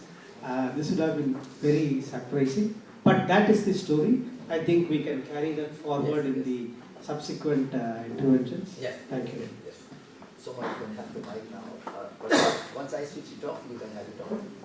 So we'll talk about this book on VOC much more because his subject was, when he was writing this book, his subject was long gone. But now we have Soma here who has written this book on Sun Pharma as owner Dilip Sangvi. Have you heard of him? Yeah. So Soma was lucky that he's a reluctant billionaire. I do not know what is this reluctant billionaire. Is he not proud of his, or is not too keen to earn money, or is not too keen to give an audience? But she managed it. She's a business journalist and she knows how to get things done. Soma, on the book and on the subject. Now, I think if I do a survey here, everybody is, even if they want to hear the name or they don't want to hear the name, they have heard of Ambani. And till 3 years, 4 years back, if I asked the same question about Adani, I don't think I would have drawn a lot of yes.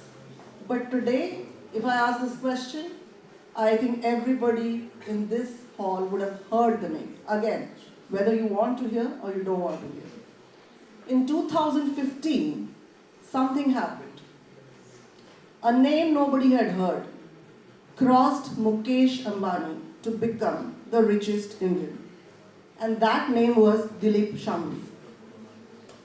So there was a buzz in newsrooms because a news trigger had come. That you have to do profiling. This is how newsrooms are. Suddenly a news trigger has come and you have to do the profiling. But everybody realized that is when the top editors actually started investing themselves into this man. That we had very little, nothing substantial. And this guy starts from a tiny, tiny shop in the bylanes of Calcutta. He is not a student of science. He has not done any management. He is a graduate from a college you haven't heard of, some Bhawanipur College of Commerce in Calcutta. And in 30 years, what exactly has he done to cross the net worth of Mukesh Ambani? So, as news people are used to doing, we said, chalo, we have to classify him somewhere. So they started classifying him, okay, he can't be in the Tatas and Birlas because he hasn't inherited his riches. He's a Gujarati, but he can't be classified into the Ambanis and Adanis because his business model is not such, which depends on government connection. He is closer to Azim Premji and Narayan Murthy, but he doesn't do so much philanthropy at all, in that sense of the term. So he cannot be clubbed. And he doesn't have charisma, he doesn't energize the shop floor like Anand Mahindra and Sunil Bharti Mittal. So where does he fit in? Nobody knew his story, you know. It's not as if the pharma sector was not evolved. Pharma sector was pretty evolved by the time Shangvi got in. But the people who were really the leaders were all from chemistry background.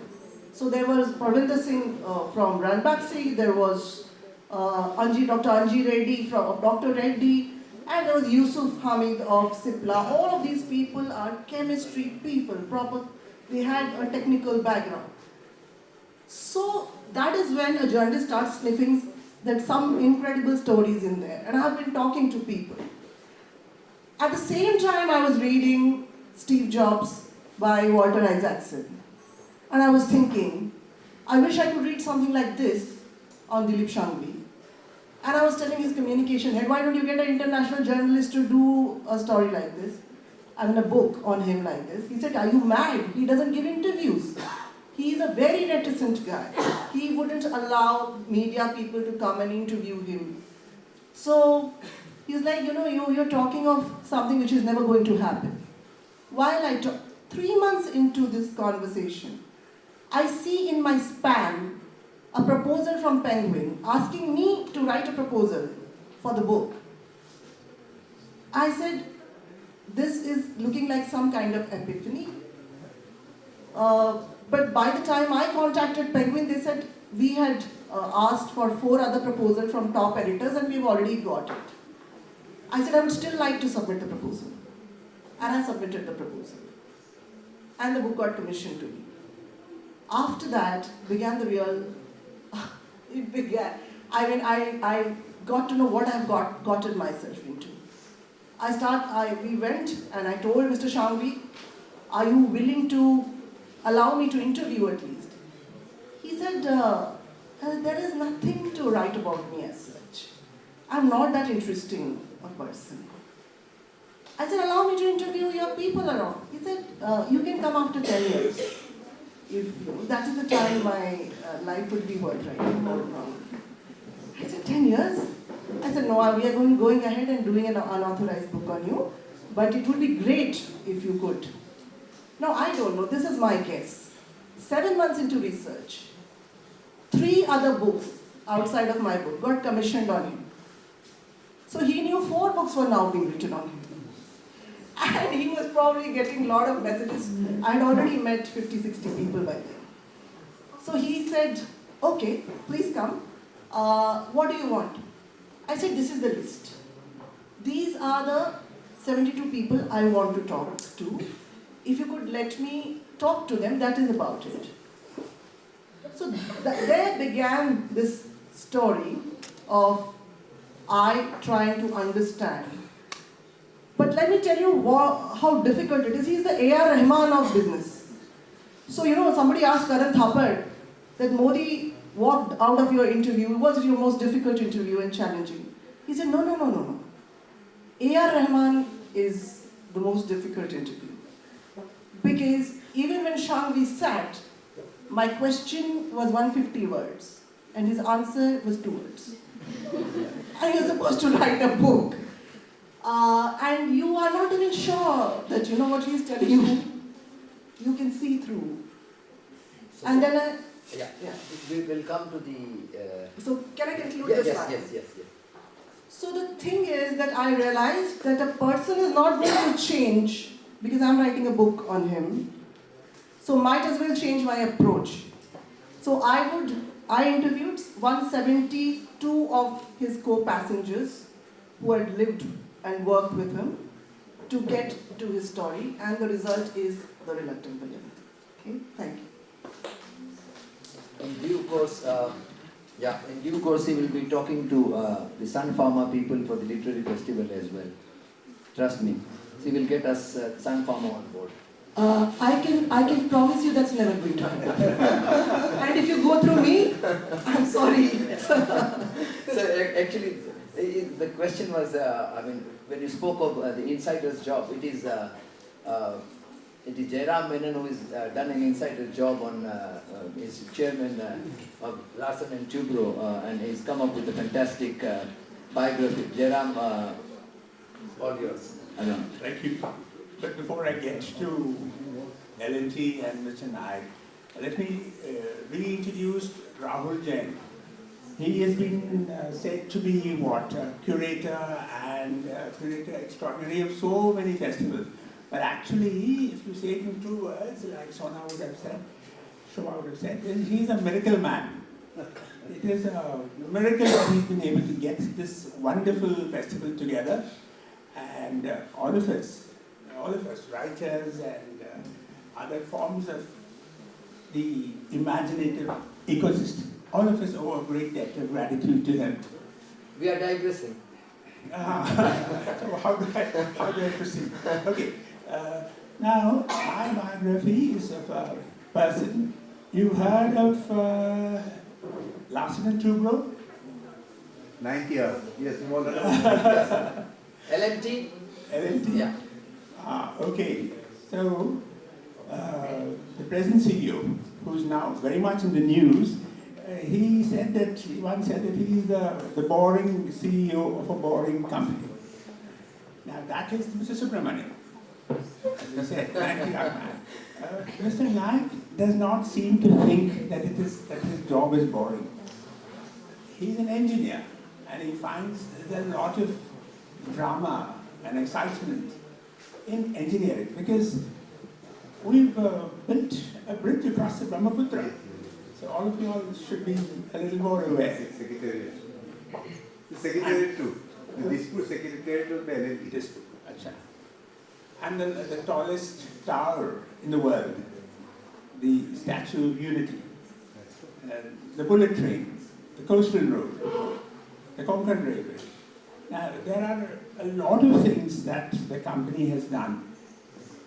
And Mr. Naik, the subject of this biography is unlike Dr. Sangvi, he is not reluctant. He is up there and open. Aja, jisko aana hai, aja. Such there. The trouble with that kind of person is that you miss the wood for the trees. Because whatever you say, whatever topic, he will give you one chapter. But how do you put all those chapters into one book? That was a challenge. And secondly, we asked him, and he was very clear, what do you want from this book? You all are not going to be engineers. We don't want 100 different competitors to Larsen and Toubro. What we would like to do is that all of us, we don't have to be engineers, but we can all learn from the lessons that are there, contained in this book, and become better at whatever we're doing. Better professionals, better in our personal life. So those are the lessons that we see ensconced in this book. One lesson that I'd say is that you have to pour passion into whatever you're doing. Don't do it halka sa ha, hoga to hoga, nahi hoga chalega. No, you have to be involved 100%. And then you will see the results. So, or be interested. Mr. Naik has got 4 qualities that are important. Passion, first. Conviction. Be sure that what you're doing is the right thing. Devotion. Go beyond the stage of hard work. It's devotion. Devotion is when you have, you're devoted to a temple or a mosque or whatever religious gathering. So, devotion to what you're doing. And finally, commitment. That you made a commitment, I will do so much work, so many hours of work, and live up to that commitment. So those are the 4 mantras of success of Mr. Nayak and by extension of anyone who wants to achieve greatness. So with that, I will get deeper into the book later. I will hand it over to the miracle man, Rahul. So, as I said at the start of the panel, these are 3 different takes on biographies. Professor Chalapathi's subject was no longer alive. He was an insider. He had worked closely, Jairam has worked closely with, still working with his subject, that is Mr. Nayak. Soma's case was different, business, journalism, out there, sensing opportunities, trying to reach out somehow. It's a question of desperation. As a former journalist, I can still identify how we want to just get it done. But my question would be now to Professor Chalapathi, how did you encounter a subject like him? I mean, just because you are a man of history, or when was it you realized that he is the man who will be my subject? That happened when I was very old. I was 14 years. That's when I first encountered him in his absence. VOC is a local here. In the state of Tamil Nadu itself, he is very well known. Every neighborhood will have a VOC street, VOC park, VOC nagar, VOC school or whatever. But I was studying in a CBSE school, and in the history textbook, in the section on the freedom struggle of India, there is no mention of VOC. That really angered me. From that moment, I decided that I should read more about him. I started first going to the libraries. I found some material then, in 1982, which now don't exist anymore. Then I went to the archives. Somebody told me that the archives will have material. When I went to the archives, they said, schoolboy should not come here. They drove me away. But I continued, and when I joined college, the very first year of college, my idea was to, I studied BCom. The idea was to get a job in a public sector bank, do no work, and do writing in the weekends. That was the idea. But the very first month after joining college, I went into the archives. And within a few weeks, I knew that history was going to be my profession, and I will work on VOC. So from there, step by step, from the Tamil Nadu archives, then I went out into the field. Then I went to Delhi in 1985. The same experience. Nehru Memorial Museum and Library would not permit me because I was only an undergrad student. So from there, I proceeded, I then did my PhD at JNU, then went to various libraries across the world. So the situation was that since VOC had died in 1936, which was before my father was born, so much had changed. And there was also a peculiar situation which led to the absence of proper records. After I told you, VOC started this company and it was crushed. And because he was given double life imprisonment for sedition, which is people have only one life, right? They have one life. But he got 2 life imprisonments. So his friends and associates they panicked. So they destroyed whatever material they had. And to make it worse, 2-3 years later, the British collector who was responsible for crushing the company, he was assassinated by people who were close to the movement. So whatever was left was further destroyed. So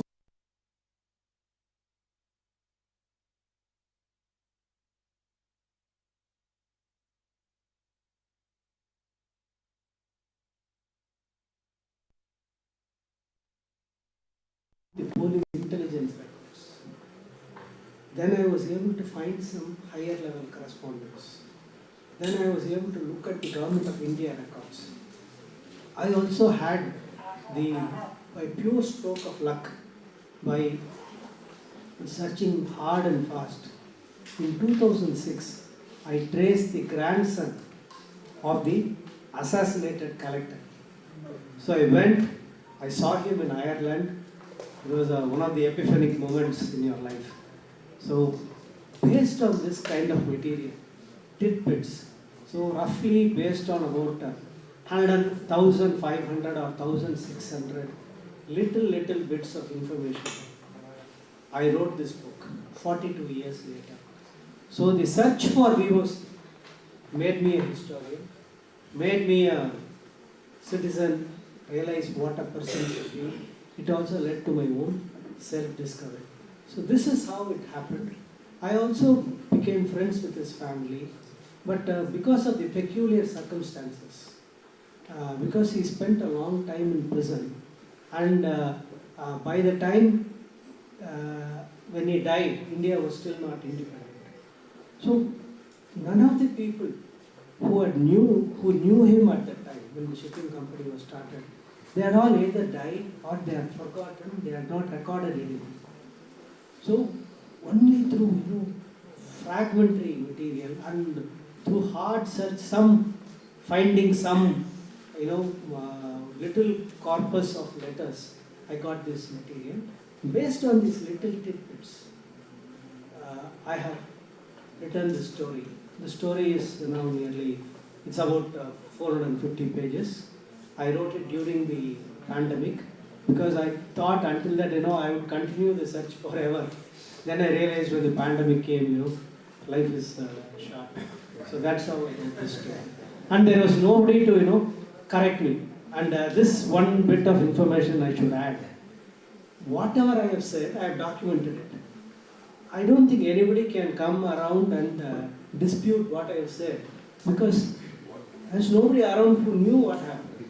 And the documents themselves, many of them have been lost.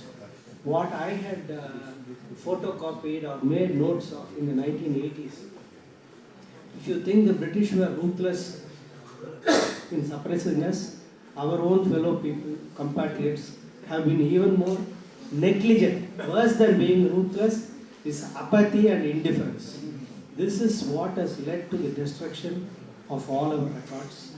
And so I think I'm fortunate that I started working at a time when at least some of this material could be retrieved. It's an incredible story. I think future researchers, teachers would probably profit from your experience and your perseverance as well, as much as the life of VOC. How did you, Soma, you crack that Sun Pharma or Duilf Sangvi code? I mean, now let's get into that secret.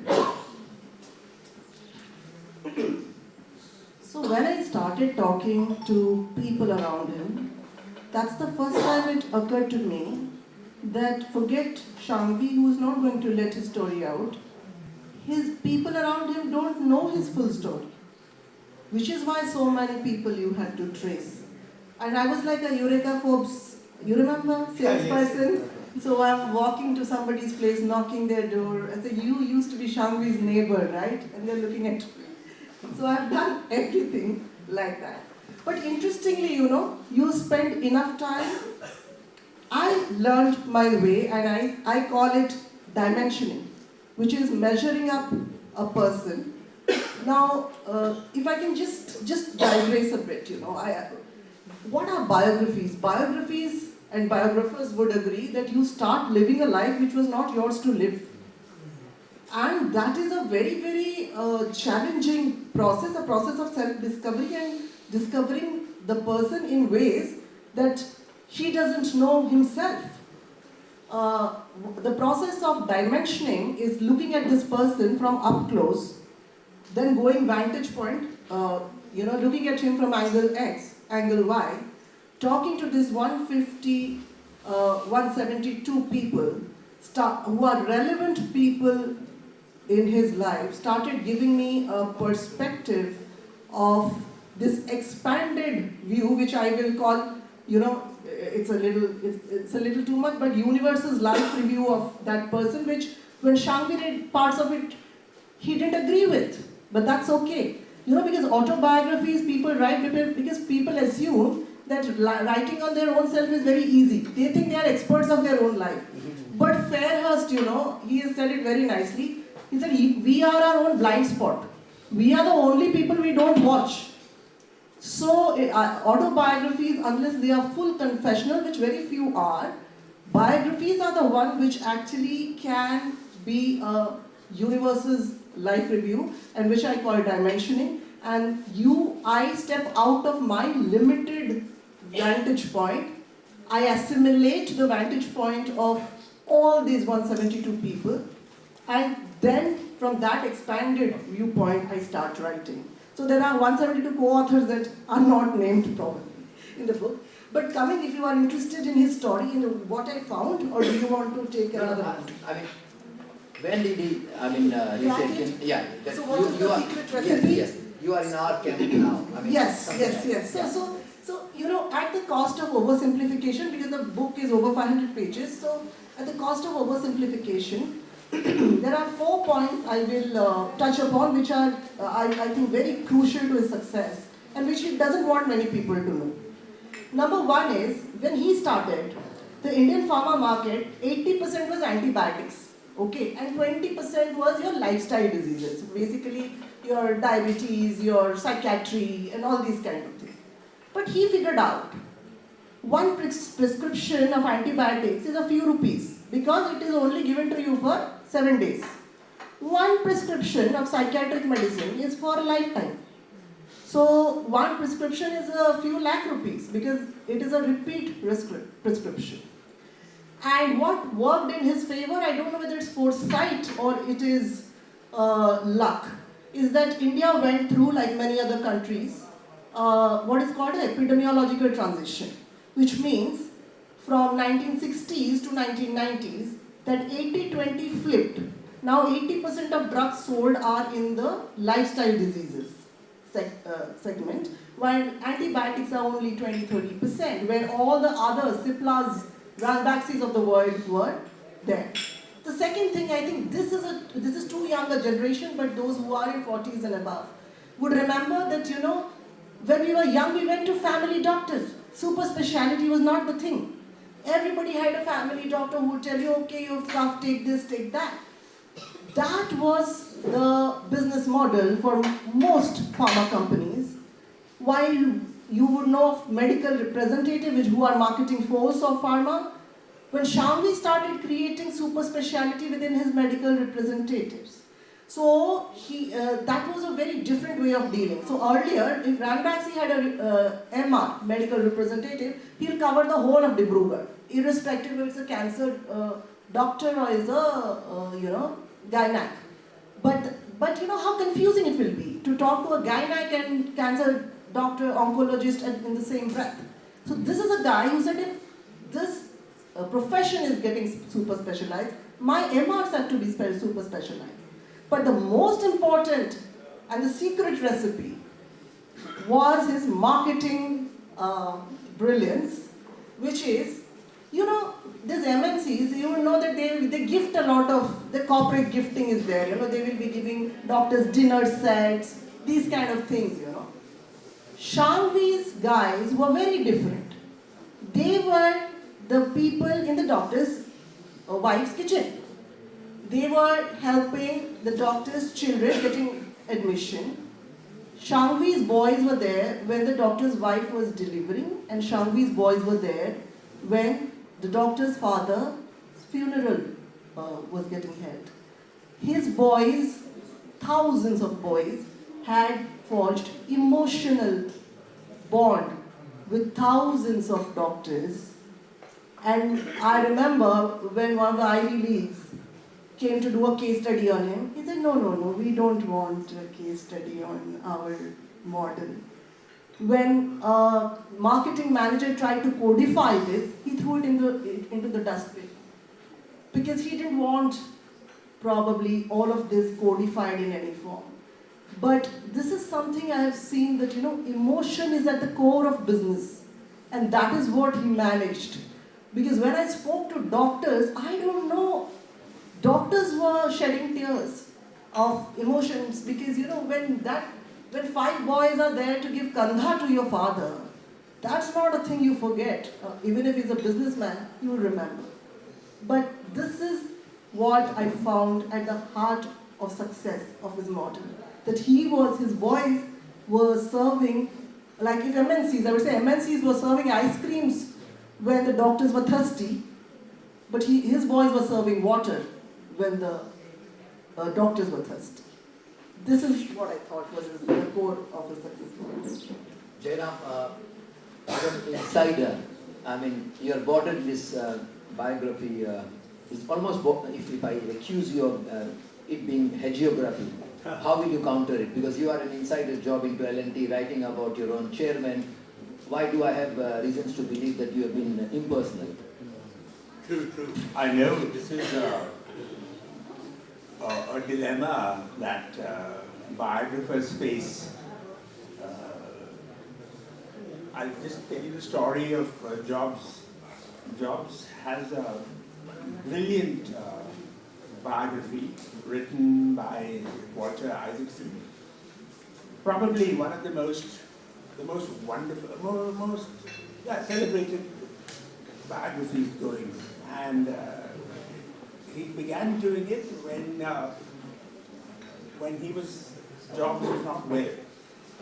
As he took time to work on the biography, Jobs began progressively getting less and less well. When he finally completed it, Jobs was on his deathbed. And Jobs asked Isaacson, is there anything in the book that you would not want me to read? And Isaacson, being truthful, he said yes. Then Jobs said, good. Then it will not look like an in-house job. But unfortunately, I am not Isaacson. I am not as good a writer, and neither is Mr. Naik's Jobs. So, there are many shades to any character. There are shades to every character. There are shades to you and me too. But the biography of Mr. Naik is an instruction manual on how to be, as I said, a better person, a better professional. And for that, there are negatives, but you need to focus on the positives, which is what I've done. So, as I said, if you want to learn to be a better person, you have to begin by pouring passion into whatever you're doing. Now that nobody can argue with. Nobody can say, no, don't, chalega rahe. So you have to pour passion into what you're doing. You have to communicate well. Naik is a great communicator. Much more than anyone else I can remember, anyone in the corporate hierarchy of L&T. Incidentally, I'm one of the few writers, probably the only one, if I can claim, who've been writing right from for the CEO, for the head of the company, right from the days of Henning Hall Classen, the founder. I was fortunate to be around. I was a young recruit then when he came back to be the chairman. And so from Mr. Henning Hall Classen to all the CEOs, Mr. Kulkarni, different personalities, and then Mr. Naik. So he has told me, what I've learned from him, is that you need to communicate very well. The better a communicator you are, the better a CEO, or whatever profession you choose to do, the better person, better professional you will become. So communication is not difficult, as I said in the previous session. You need to work on it. And another lesson that I've learned, and all of you can learn, is to introspect. A daily introspection. He would introspect. We had an office in Andheri, which is one suburb of Mumbai. About 10 kilometers away, he used to stay. His house in Pali Hill. So he would, on the way, he was being driven, didn't drive himself. So he would work on all that had happened that day and see whether he could have improved and give himself a self-audit. Have I done as good as I can? Can I do better? Next day, do that. So he would do that. That is another thing that all of us can do and learn. I have been meaning to do it. I have not got around to doing it. after I finish, go back from Dibrugarh, maybe I will devote myself. But all of you all can begin, you all have more time to yourselves, so begin with introspection. Be an honest auditor of yourself and say, oh, tomorrow I will do better. And then progressively, don't look at the scorecard immediately. How am I faring tomorrow?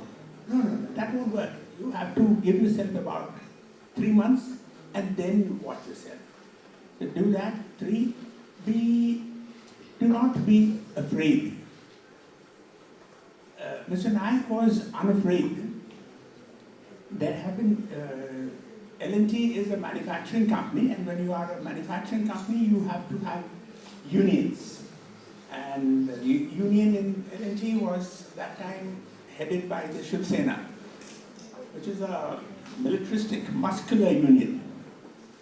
So most people would be scared of facing the union. So the third shift is the night shift. The night shift, the productivity dropped because nobody worked. I mean, very few people worked. Those who wanted to work would work, otherwise they'd all go and either rest or Powai Lake was next to the works. They would go to the Powai Lake, fish, collect some fish, bring them back, get them fried, and have a good dinner. So that was happening, and when night came and became the foreman, he was told, Daumat, after 8 o'clock, do not enter the heavy workshop. It's dangerous.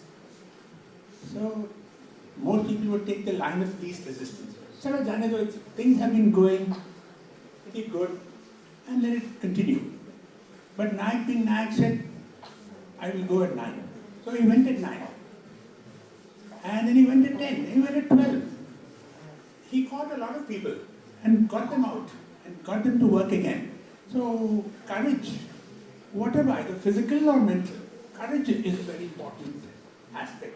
You need to develop within yourself the ability to face the consequences. And success will come in due course. Yeah, I'll bounce off one question of Venkat Chalapati and one of from Soma, and then I'll leave the floor to the audience. What do you think CBO's life would teach our students, or what should they ideally learn from CBO's life? I think VOC's life is what one can learn. Is that first you should think big. Indians, it has been repeated so many times. We don't think big. We are not ambitious enough. Once I happened to teach for a year at National University of Singapore. You talk to any student there, what they are talking about. Or you talk to a Harvard or a Yale student, they are thinking, they are not thinking about, becoming a bank clerk and not working and, writing during the weekends. That is not what their dreams are. Their dream. So here you have in 1906, in the remotest part of the country, where the entire atmosphere is hostile, and you are surrounded by people, petty-minded people, who are discouraging you and pulling you down. There he is thinking big. And he doesn't end with thinking big. He actually tries to implement it. He actually realizes it for a while, for a period of about 2 to 3 months. Not a single shipment of goods goes on any British ship between Tuticorin and Colombo. For 3 months he is able to achieve it under the most hostile business environment, if you may say so. The entire powers are arraigned against him. So there, at that time, you show courage. And he also inspired many people.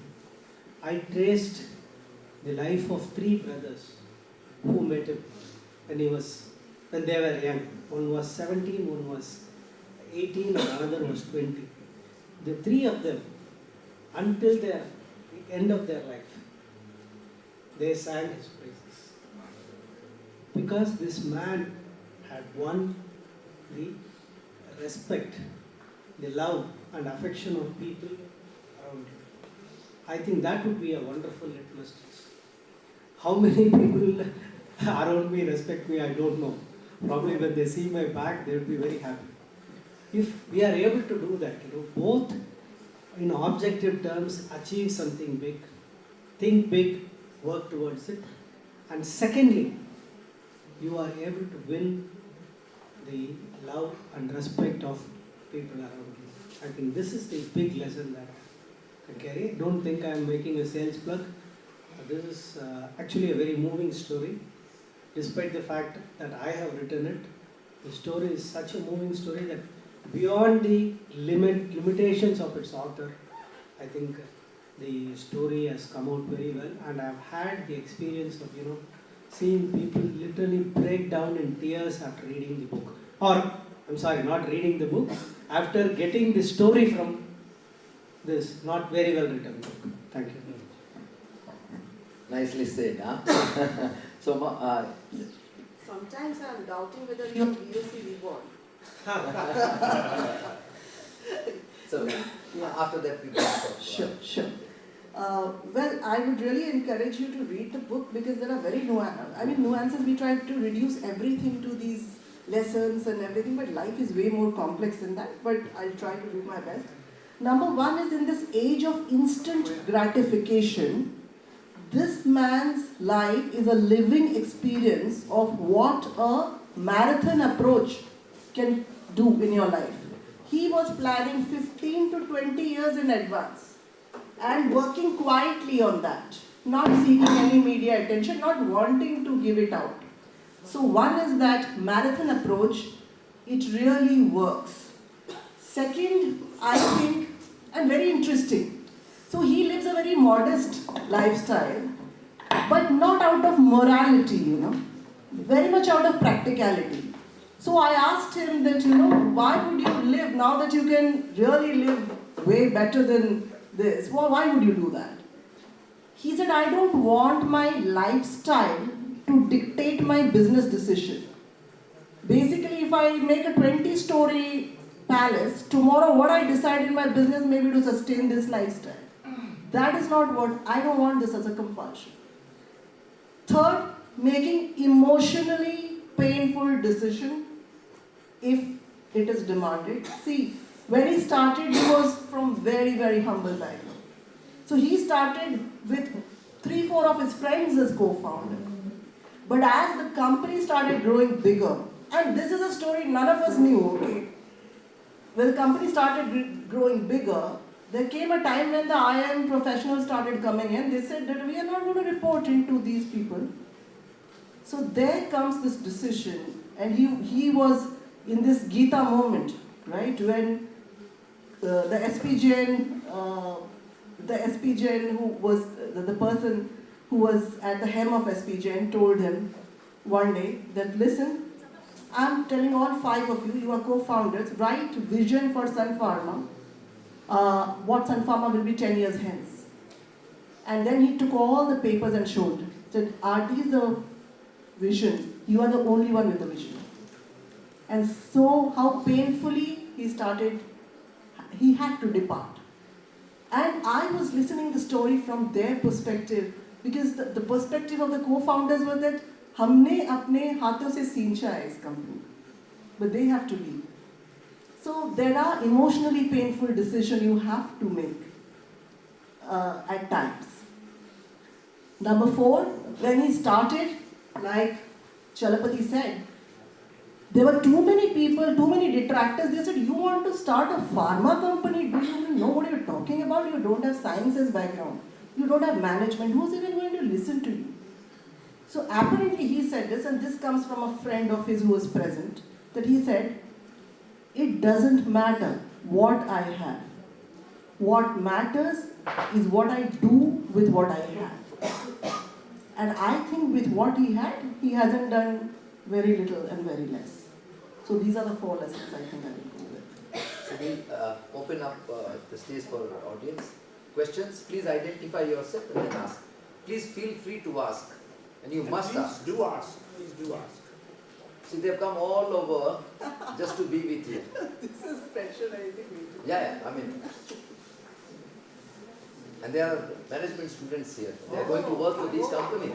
Yeah, this is Center for Management Studies. Oh. Volunteer, please raise your hand. Pass on the mic to all. Please raise your hand.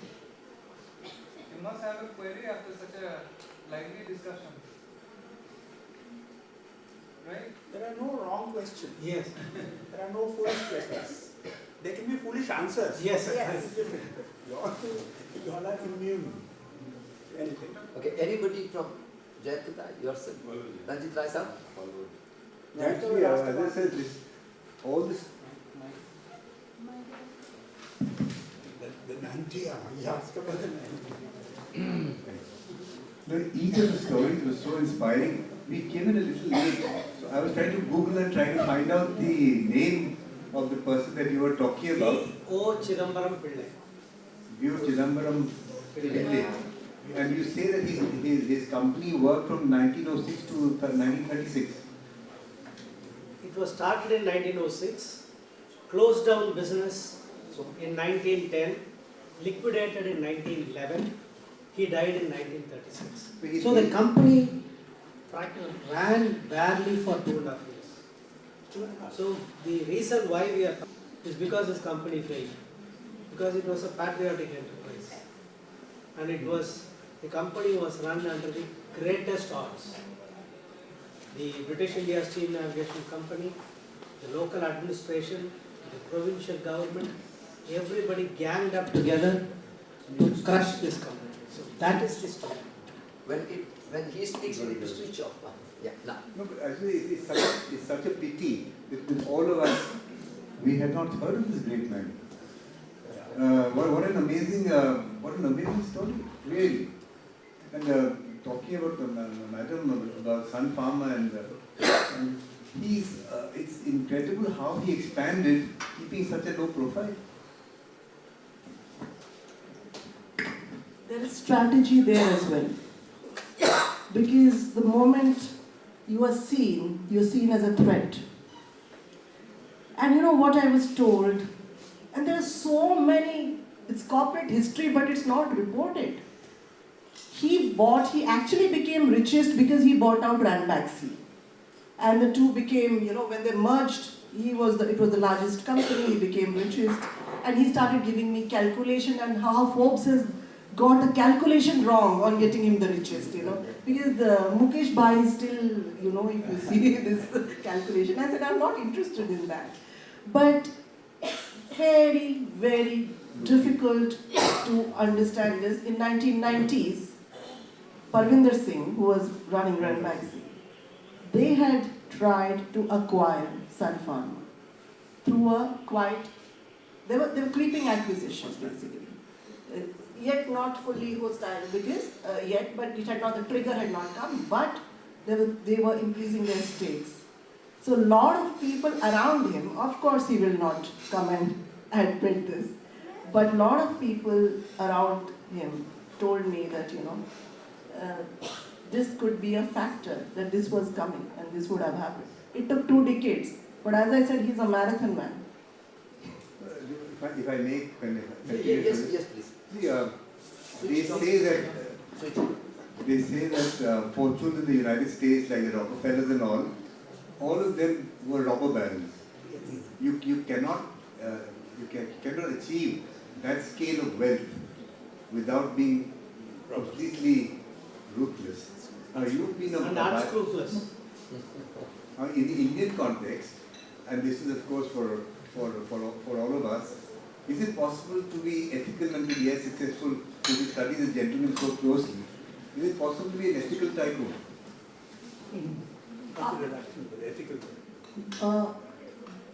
From the examples we have, he is one of the closest we get.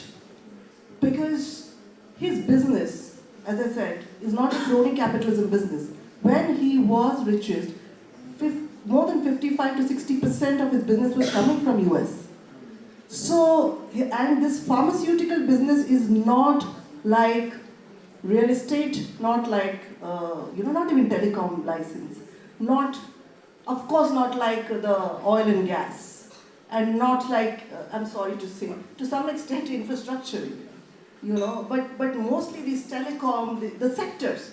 But the pharmaceuticals, it's very difficult to only work on government connections and get this. Which is why Shangvi is, but having said that, the business model is like that. But we also have to learn, I must say that Ron Chernow, who's a biographer, well-known biographer in US, said that, I am very partial to dead subjects. Because they don't have angry relatives, they don't, they can't sue you. I think we need to work on these subjects because US is a very structured place. There is so much of documentation, so much of that, even after people are dead, you can go and dig out so much. In Shangvi's case, I realized that unless we do this primary research, these incredible stories are lost. But on the reader's side, we have to learn that these heroes, whatever, are human. They come with their imperfection.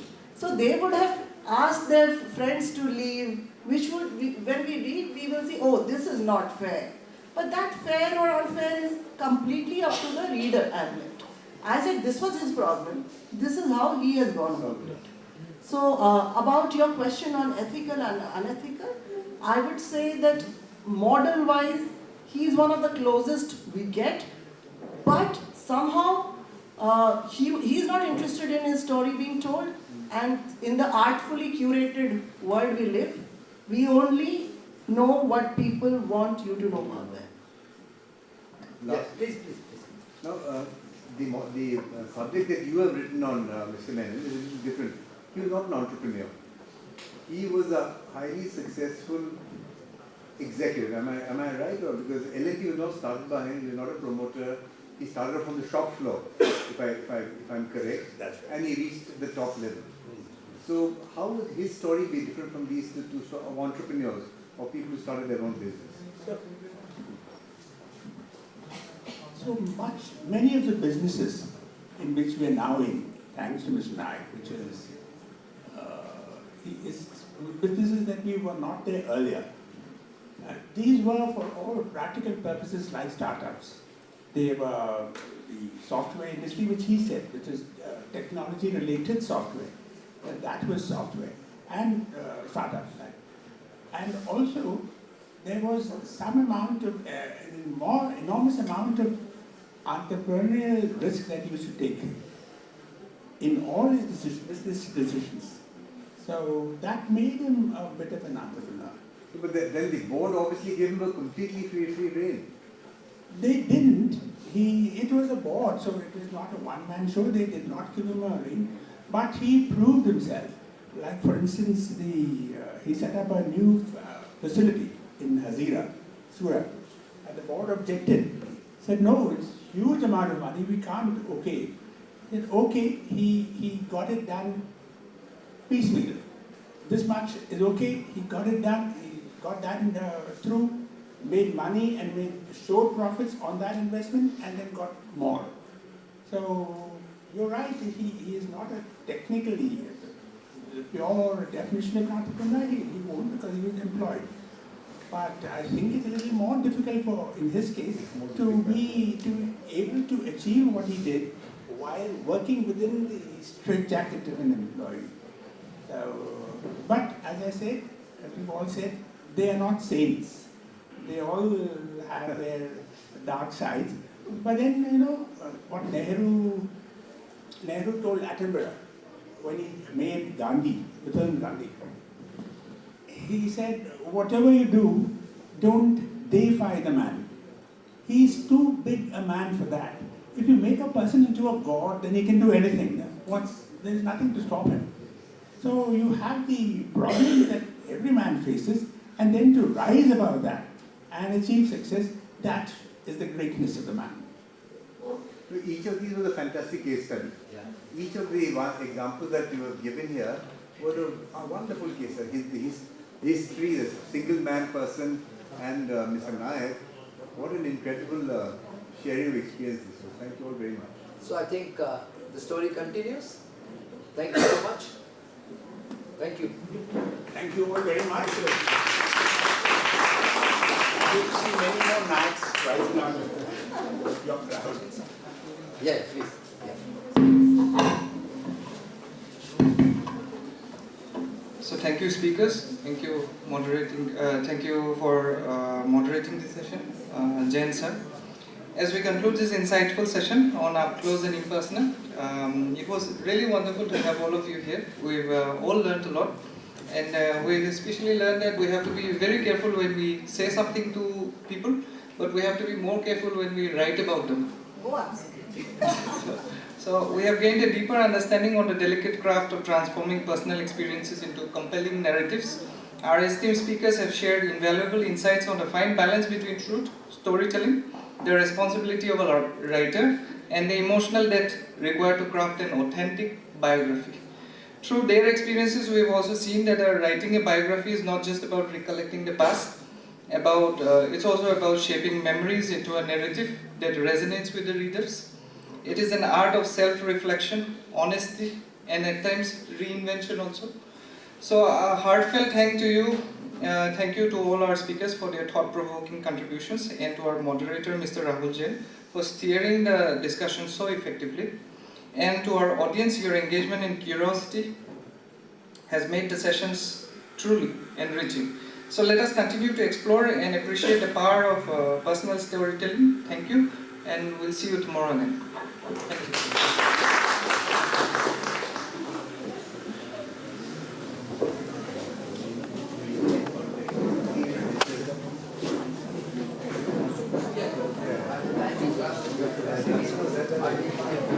Thank you.